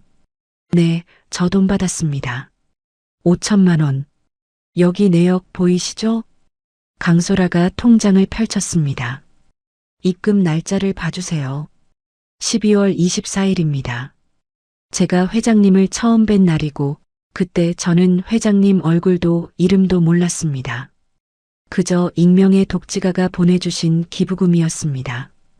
기자들이 웅성거리기 시작했습니다. 뭐야? 만난 첫날에 5천만 원을 줬다고? 강소라는 이어서 서류 봉투 하나를 꺼냈습니다. 그리고 이건 입양 관련 공증 서류입니다. 날짜는 4월 15일. 회장님이 쓰러지시기 바로 전날입니다. 인터넷에 떠도는 그 사진이 찍힌 날이기도 하고요. 강소라의 목소리에 힘이 들어갔습니다. 돈은 겨울에 받았고 가족이 되기로 한 건 봄입니다. 만약 제가 돈을 노리고 유혹했다면 왜 돈을 받고 바로 도망치지 않고 넉 달이나 지나서 입양 절차를 밟았을까요? 현장에 있던 기자들의 셔터 소리가 조금씩 잦아들었습니다. 논리적으로 앞뒤가 딱딱 맞았기 때문입니다. 하지만 가장 결정적인 증거는 따로 있었습니다. 강소라는 가방에서 낡고 손때 묻은 가죽 수첩을 꺼냈습니다. 오세영 회장이 한강 둔치에서 주었던 바로 그 육아일기였습니다. 이건 회장님이 병상에서 틈틈이 쓰신 일기장입니다. 강소라는 수첩을 펼쳐 카메라 가까이 들이댔습니다. 오세영 회장의 투박하지만 정갈한 필체가 화면 가득 잡혔습니다. 돈 이야기는 단 한 줄도 없습니다. 대신 이런 내용뿐입니다. 강소라가 울먹이는 목소리로 일기 한 구절을 읽어내려갔습니다. 오늘 소라가 끓여준 라면을 먹었다. 세상에서 제일 맛있는 저녁이었다. 우리 소라가 검정고시에 합격하면 예쁜 구두를 사줘야지. 수연이가 좋아했던 그 구두를. 듣고 있던 기자 중 한 명이 침을 꿀꺽 삼켰습니다. 욕망에 찌든 노인의 글이 아니었습니다. 손녀의 성장을 지켜보는 평범한 할아버지의 사랑이 뚝뚝 묻어나는 글이었습니다. 강소라가 페이지를 넘겼습니다. 이번에는 다른 이름이 나왔습니다. 소리가 뒤집기를 했다. 태성이 어릴 때가 생각난다. 내 아들 태성이도 갓난아기 때는 천사처럼 웃었는데 내가 기업을 물려준답시고 너무 엄하게만 대했구나. 미안하다 태성아. 소라와 태성이가 남매처럼 지낼 수 있다면 내 모든 재산을 다 주어도 아깝지 않을 텐데. 그 순간 악플로 도배되던 채팅창의 흐름이 멈췄습니다. 그리고 분위기가 급반전되었습니다. 와, 눈물 난다. 찐사랑이네. 꽃뱀이 아니라 진짜 손녀였어. 오태성 부회장이 쓰레기였네. 강소라는 눈물을 닦으며 다 구워진 붕어빵을 종이봉투에 담았습니다. 그리고 트럭 바로 앞에서 쇼하지 말라며 소리치던 남자 기자에게 쑥 내밀었습니다. 기자님, 아까부터 소리 지르시느라 목 아프시죠? 이거 드세요. 회장님이 제일 좋아하셨던 슈크림이에요. 기자는 당황해서 뒷걸음질 쳤습니다. 아니. 이걸 왜? 강소라가 젖은 눈으로 미소 지었습니다. 할아버지가 그러셨어요. 붕어빵은 팥이 뜨거울수록 더 달콤하다고. 세상이 차갑게 굴어도 우리가 가진 마음이 뜨거우면 다 녹일 수 있다고요. 저는 제가 받은 사랑을 부끄러워하지 않을 겁니다. 그리고 할아버지가 깨어나실 때까지 여기서 기다릴 거예요. 기자는 엉겁결에 봉투를 받아들었습니다. 따뜻한 온기가 손바닥을 타고 전해졌습니다. 기자는 고개를 숙이고 카메라를 내렸습니다. 주변에 있던 유튜버들도 하나둘 방송을 끄거나 태도를 바꿔 강소라 씨 응원합니다. 라는 멘트를 날리기 시작했습니다. 강소라의 진심이 거짓된 선동을 태워버리는 순간이었습니다.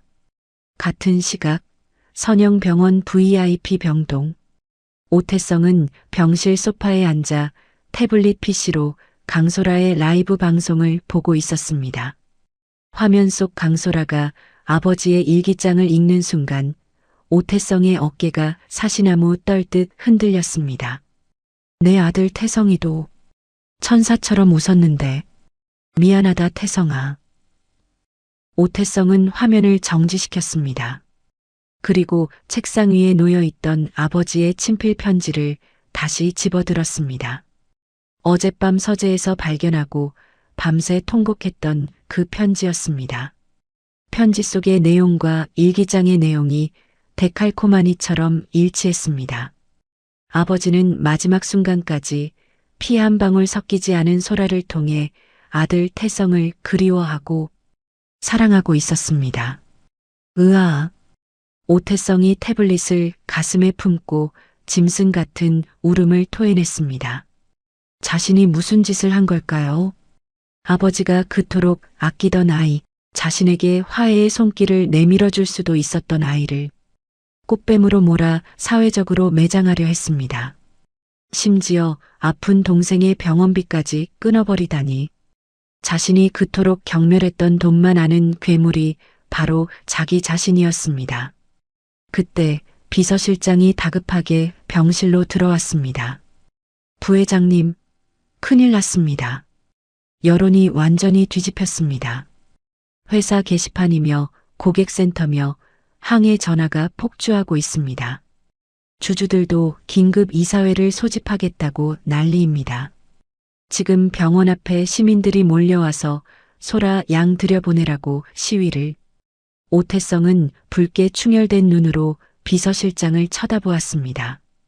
그리고 힘없이 고개를 저었습니다. 됐어. 다 필요 없어. 네. 그게 무슨. 오태성이 자리에서 일어나며 쉰 목소리로 명령했습니다. 병원 정문 열어. 경호원들 다 철수시키고. 부회장님?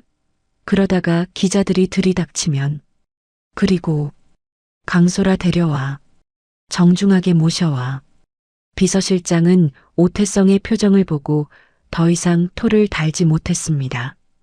그것은 패배한 자의 얼굴이 아니라 비로소 길을 찾은 사람의 얼굴이었습니다. 1시간 뒤 병원 복도에 또각또각 발소리가 울렸습니다. 강소라였습니다. 그녀는 앞치마를 벗고 단정한 옷으로 갈아입은 상태였습니다. 엘리베이터 앞부터 병실까지 도열해 있던 경호원들이 그녀를 보자마자 90도로 허리를 숙였습니다. 오셨습니까? 강소라는 그들을 지나쳐 떨리는 손으로 병실 문을 열었습니다. 드르륵 마이너스. 익숙한 기계음 소리와 소독약 냄새. 그리고 산소호흡기에 의지해 누워있는 오세영 회장의 모습이 보였습니다. 할아버지. 강소라가 울먹이며 침대로 달려갔습니다. 오세영의 얼굴은 며칠 사이 더 헬쑥해져 있었습니다. 강소라는 차가워진 오세영의 손을 자신의 양손으로 감싸쥐고 뺨에 비볐습니다. 저 왔어요.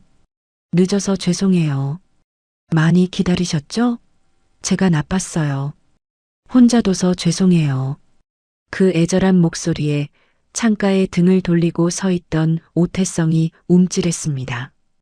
그는 차마 고개를 돌려 소라를 볼 용기가 나지 않았습니다.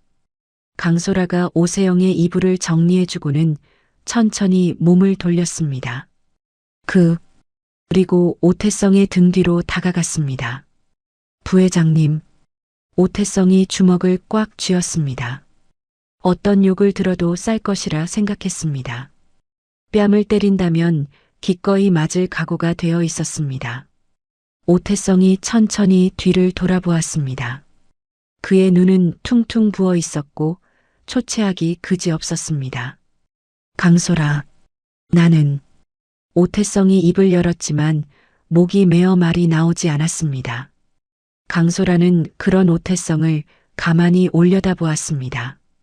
원망이나 분노가 서려 있을 줄 알았던 그녀의 눈에는 놀랍게도 깊은 연민과 슬픔이 담겨 있었습니다. 강소라가 나직하게 말했습니다. 많이 우셨나 봐요. 오태성은 그 한마디에 억장이 무너졌습니다. 미안하다. 내가 죽을 죄를 지었다. 너한테 그리고 아버지한테. 오태성이 무릎을 꿇으려 하자 강소라가 얼른 다가가 그의 팔을 잡았습니다. 그러지 마세요. 할아버지가 보시면 슬퍼하실 거예요. 나는 자격이 없다. 너를 그렇게 내쫓고 소리 병원비까지 끊고 나는 인간도 아니야. 부회장님은 그냥 외로우셨던 거잖아요. 사랑받고 싶으셨던 거잖아요. 강소라의 말이 오태성의 심장 깊숙한 곳을 찔렀습니다. 평생 아무도 알아주지 않았던, 스스로도 인정하기 싫었던 그 결핍을 이 어린 소녀가 꿰뚫어 보고 있었습니다. 강소라가 주머니에서 손수건을 꺼내 오태성에게 건넸습니다. 할아버지가 일기장에 그러셨어요. 태성이 오빠가 어릴 때 웃는 모습이 천사 같았다고. 다시 웃는 거 보고 싶다고요. 오태성이 손수건을 받아들고 아이처럼 엉엉 울기 시작했습니다. 흑흑, 아버지, 잘못했어요. 강소라는 조용히 다가가 오태성의 떨리는 어깨를 감싸 안았습니다. 며칠 전 자신을 지옥으로 밀어넣었던 악마였지만 지금 이 순간만큼은 길을 잃고 우는 가여운 오빠일 뿐이었습니다. 할아버지, 꼭 일어나실 거예요. 우리 같이 기다려요. 저 혼자서는 무서워요. 오빠가 같이 있어주세요. 오빠라는 말에 오태성이 고개를 번쩍 들었습니다. 한 번도 들어보지 못한 따뜻한 호칭이었습니다. 차갑게 얼어붙어 있던 오태성의 마음속 얼음벽이 와르르 무너져 내렸습니다. 오태성이 떨리는 손으로 소라의 손을 맞잡았습니다. 그래, 그러자. 내가 지킬게. 아버지도 너도 소리도 내가 다 지킬게. 약속한다. 병실안 창밖에서 들어오는 오후의 햇살이 두 사람을 비추었습니다. 기계적인 비프음 사이로 두 사람의 화해와 용서가 따뜻한 공기처럼 흐르고 있었습니다. 갈등의 불씨는 꺼지고 이제 남은 건 오세영 회장이 눈을 뜨는 기적뿐이었습니다. 문 밖에서 지켜보던 비서실장과 간호사들도 눈시울을 붉히며 조용히 문을 닫아주었습니다. 밖에는 지난 며칠간 세상을 적시던 비가 그치고 구름 사이로 무지개가 떠오르고 있었습니다. 계절이 두 번 바뀌어 다시 찬 바람이 옷깃을 여미게 하는 늦가을이 되었습니다. 창밖에는 추적추적 가을비가 내리고 앙상해진 나뭇가지들이 젖은 몸을 떨고 있었죠. 하지만 선영병원 VIP 병동 2105호의 공기는 바깥과 달리 훈훈했습니다. 가습기가 뿜어내는 하얀 김과 은은한 라벤더 향기가 병실을 감싸고 있었습니다. 강소라는 의자도 없이 침대 곁에 서서 따뜻한 물수건으로 오세영 회장의 손을 정성스레 닦고 있었습니다. 6개월 전 뼈만 앙상했던 소녀는 이제 건강한 혈색을 되찾았고 눈빛에는 안정이 깃들어 있었죠. 강소라가 잠든 오세영의 귀에 대고 조곤조곤 속삭였습니다. 할아버지, 밖에는 비가 와요. 할아버지가 좋아하시는 빗소리예요. 들리세요? 이제 그만 주무시고 일어나서 저랑 빗소리 들으면서 차 한잔해요. 오세영은 대답 없이 규칙적인 숨소리만 내뱉고 있었습니다. 강소라는 익숙한 듯 미소 지으며 수건을 헹궜습니다. 그때 병실 문이 조용히 열리고 누군가 들어왔습니다. 오태성 부회장이었습니다. 오태성의 한 손에는 서류 가방 대신 김이 모락모락 나는 누런 종이 봉투가 들려 있었습니다. 병실 안에 고소하고 달콤한 냄새가 퍼졌습니다. 오태성이 소파에 봉투를 내려놓으며 퉁명스럽게 말했습니다. 좀 앉아서 해라. 너 그러다 또 쓰러지면 내가 아버지 볼 면목이 없다. 강소라가 웃으며 대답했습니다. 괜찮아요. 오빠는 회사 일도 바쁜데 웬일로 일찍 왔어요? 오빠라는 호칭이 제법 자연스러웠습니다. 처음에는 서로 어색해서 눈도 못 마주쳤지만 지난 6개월 동안 두 사람은 아버지의 병상을 지키며 진짜 남매처럼 가까워졌습니다.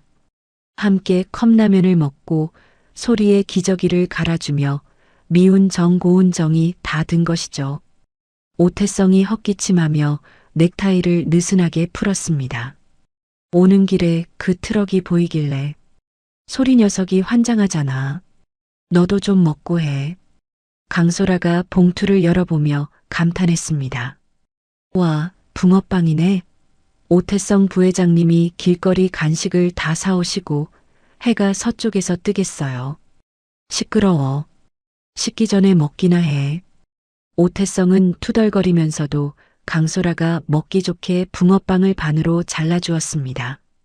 도끼 서려 있던 눈매는 온데간데 없고 쑥스러움이 가득한 영락없는 츤데레 오빠의 모습이었습니다. 강소라가 붕어빵 한 조각을 오세영의 코끝에 가져다 대며 장난스레 말했습니다. 할아버지, 냄새 좋죠? 태성 오빠가 사온 거예요. 얼른 일어나서 드셔야죠. 안 그러면 제가 다 먹어버려요? 그 순간이었습니다. B-, B-, 규칙적으로 울리던 심전도 모니터의 리듬이 갑자기 빨라지기 시작했습니다. 강소라가 쥐고 있던 오세영의 손가락 끝이 움찔하고 움직였습니다. 강소라가 눈을 크게 뜨며 소리쳤습니다. 오빠, 방금 할아버지 손이 움직였어. 오태성이 붕어빵을 내려놓고 침대맡으로 달려왔습니다. 뭐, 정말이야? 아버지, 제 목소리 들리세요? 두 사람이 숨죽여 지켜보는 가운데 오세영의 감겨있던 눈꺼풀이 파르르 떨리기 시작했습니다. 마치 녹슨 기계가 다시 작동하듯 아주 천천히 그리고 힘겹게 눈이 떠졌습니다. 흐릿한 동공이 천장을 배회하다가 이내 걱정스러운 표정으로 자신을 내려다보는 두 사람의 얼굴에 머물렀습니다. 강소라의 눈에서 눈물이 주르륵 흘러내렸습니다. 아, 할아버지. 오세영이 입술을 달싹였습니다. 산소 마스크 때문에 소리가 잘 나오지 않았지만 입모양은 분명했습니다. 라야. 거칠고 갈라진 목소리였지만 분명한 회장의 목소리였습니다. 강소라가 와락 오세영의 가슴에 얼굴을 묻었습니다. 할아버지, 저 보이세요? 저 소라예요. 으앙. 오태성도 다리에 힘이 풀려 침대 옆에 무릎을 꿇었습니다. 굵은 눈물방울이 침대 시트를 적셨습니다. 아버지, 태성입니다. 알아보시겠어요? 오세영이 눈동자를 굴려 아들 태성을 바라보았습니다. 늘 차갑게 대립했던 아들의 눈에 고인 눈물을 보자 오세영의 눈가가 촉촉해지며 희미한 미소가 번졌습니다. 오세영이 힘겹게 손을 들어 올렸습니다. 오태성이 얼른 그 손을 잡아 자신의 뺨에 갖다 댔습니다. 죄송해요. 정말 죄송해요, 아버지. 제가 불효자입니다. 오세영이 아주 작은 목소리로 속삭였습니다. 아니다. 내 아들, 태성아, 왔느냐? 그 한마디에 오태성은 아이처럼 엉엉 소리내어 울었습니다. 평생 듣고 싶었던 따뜻한 목소리였습니다. 강소라가 오태성의 어깨를 감싸 안으며 함께 울었습니다. 병실안은 기쁨의 눈물바다가 되었습니다. 오세영이 거친 숨을 몰아쉬며 탁자 위에 놓인 붕어빵 봉투를 바라보았습니다. 냄새가 참 좋구나. 아주 달콤해. 강소라가 눈물을 닦으며 물었습니다. 드시고 싶으세요? 슈크림이에요. 할아버지가 좋아하시는 거. 오세영이 고개를 저으며 두 사람을 번갈아 보았습니다. 아니, 너희들이 먹거라. 나는 너희가 같이 있는 것만 봐도 배가 부르다. 오세영의 눈에 담긴 것은 5천만 원의 가치보다 훨씬 더 크고 귀한 가족이라는 이름의 행복이었습니다. 긴 겨울잠에서 깨어난 거인은 비로소 자신이 지켜낸 봄을 마주하고 있었습니다. 그로부터 5년이라는 시간이 흘렀습니다. 서울 여의도 선영문화재단 앞마당에는 흐드러지게 핀 벚꽃잎이 눈처럼 흩날리고 있었습니다. 오늘은 재단 설립 5주년 기념 자선 바자회가 열리는 날이었습니다. 수많은 인파로 북적이는 행사장 한가운데 유독 사람들이 길게 줄을 선 곳이 있었습니다.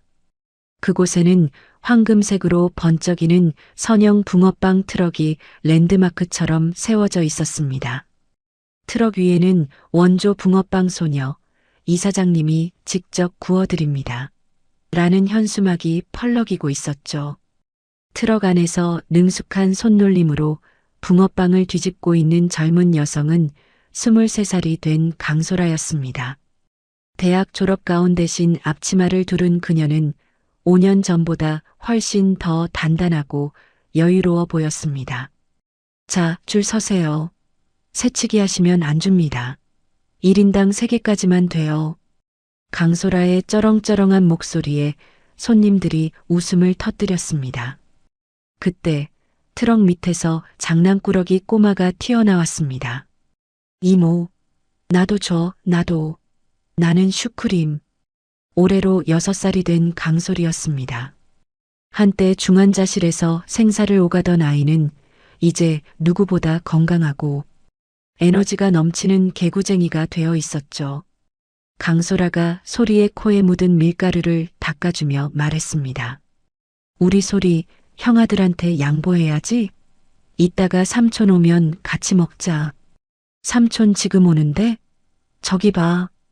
소리가 가리키는 곳으로 검은색 세단이 미끄러지듯 들어왔습니다.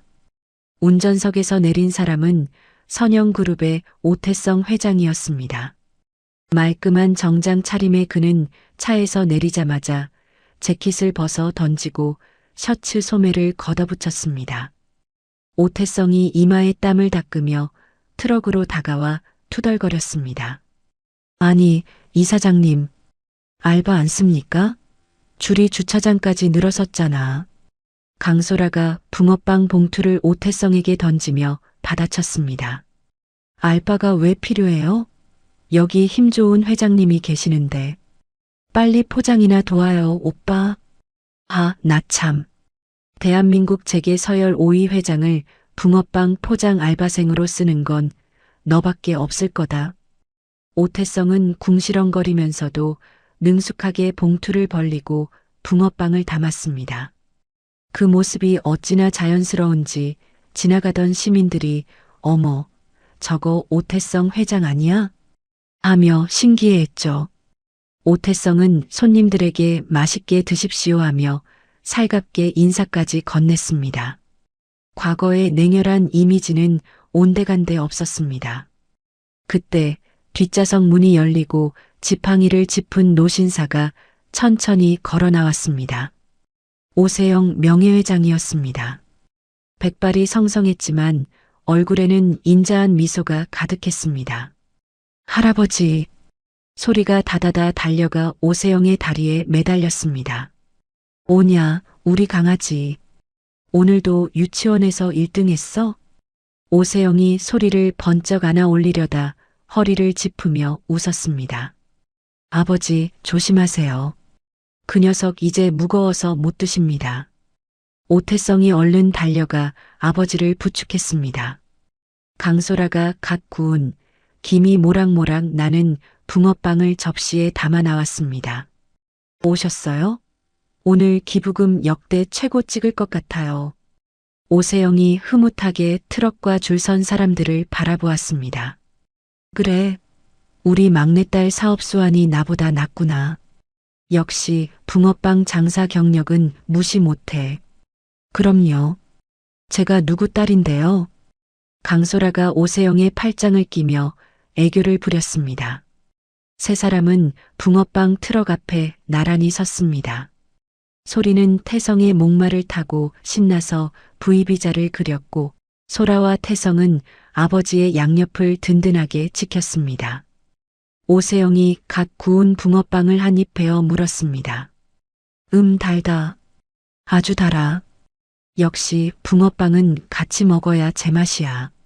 강소라는 잠시 하늘을 올려다보았습니다. 5년 전 매서운 추위 속에서 5천만 원 입금 문자에 공포를 느꼈던 그 밤이 주마등처럼 스쳐 지나갔습니다.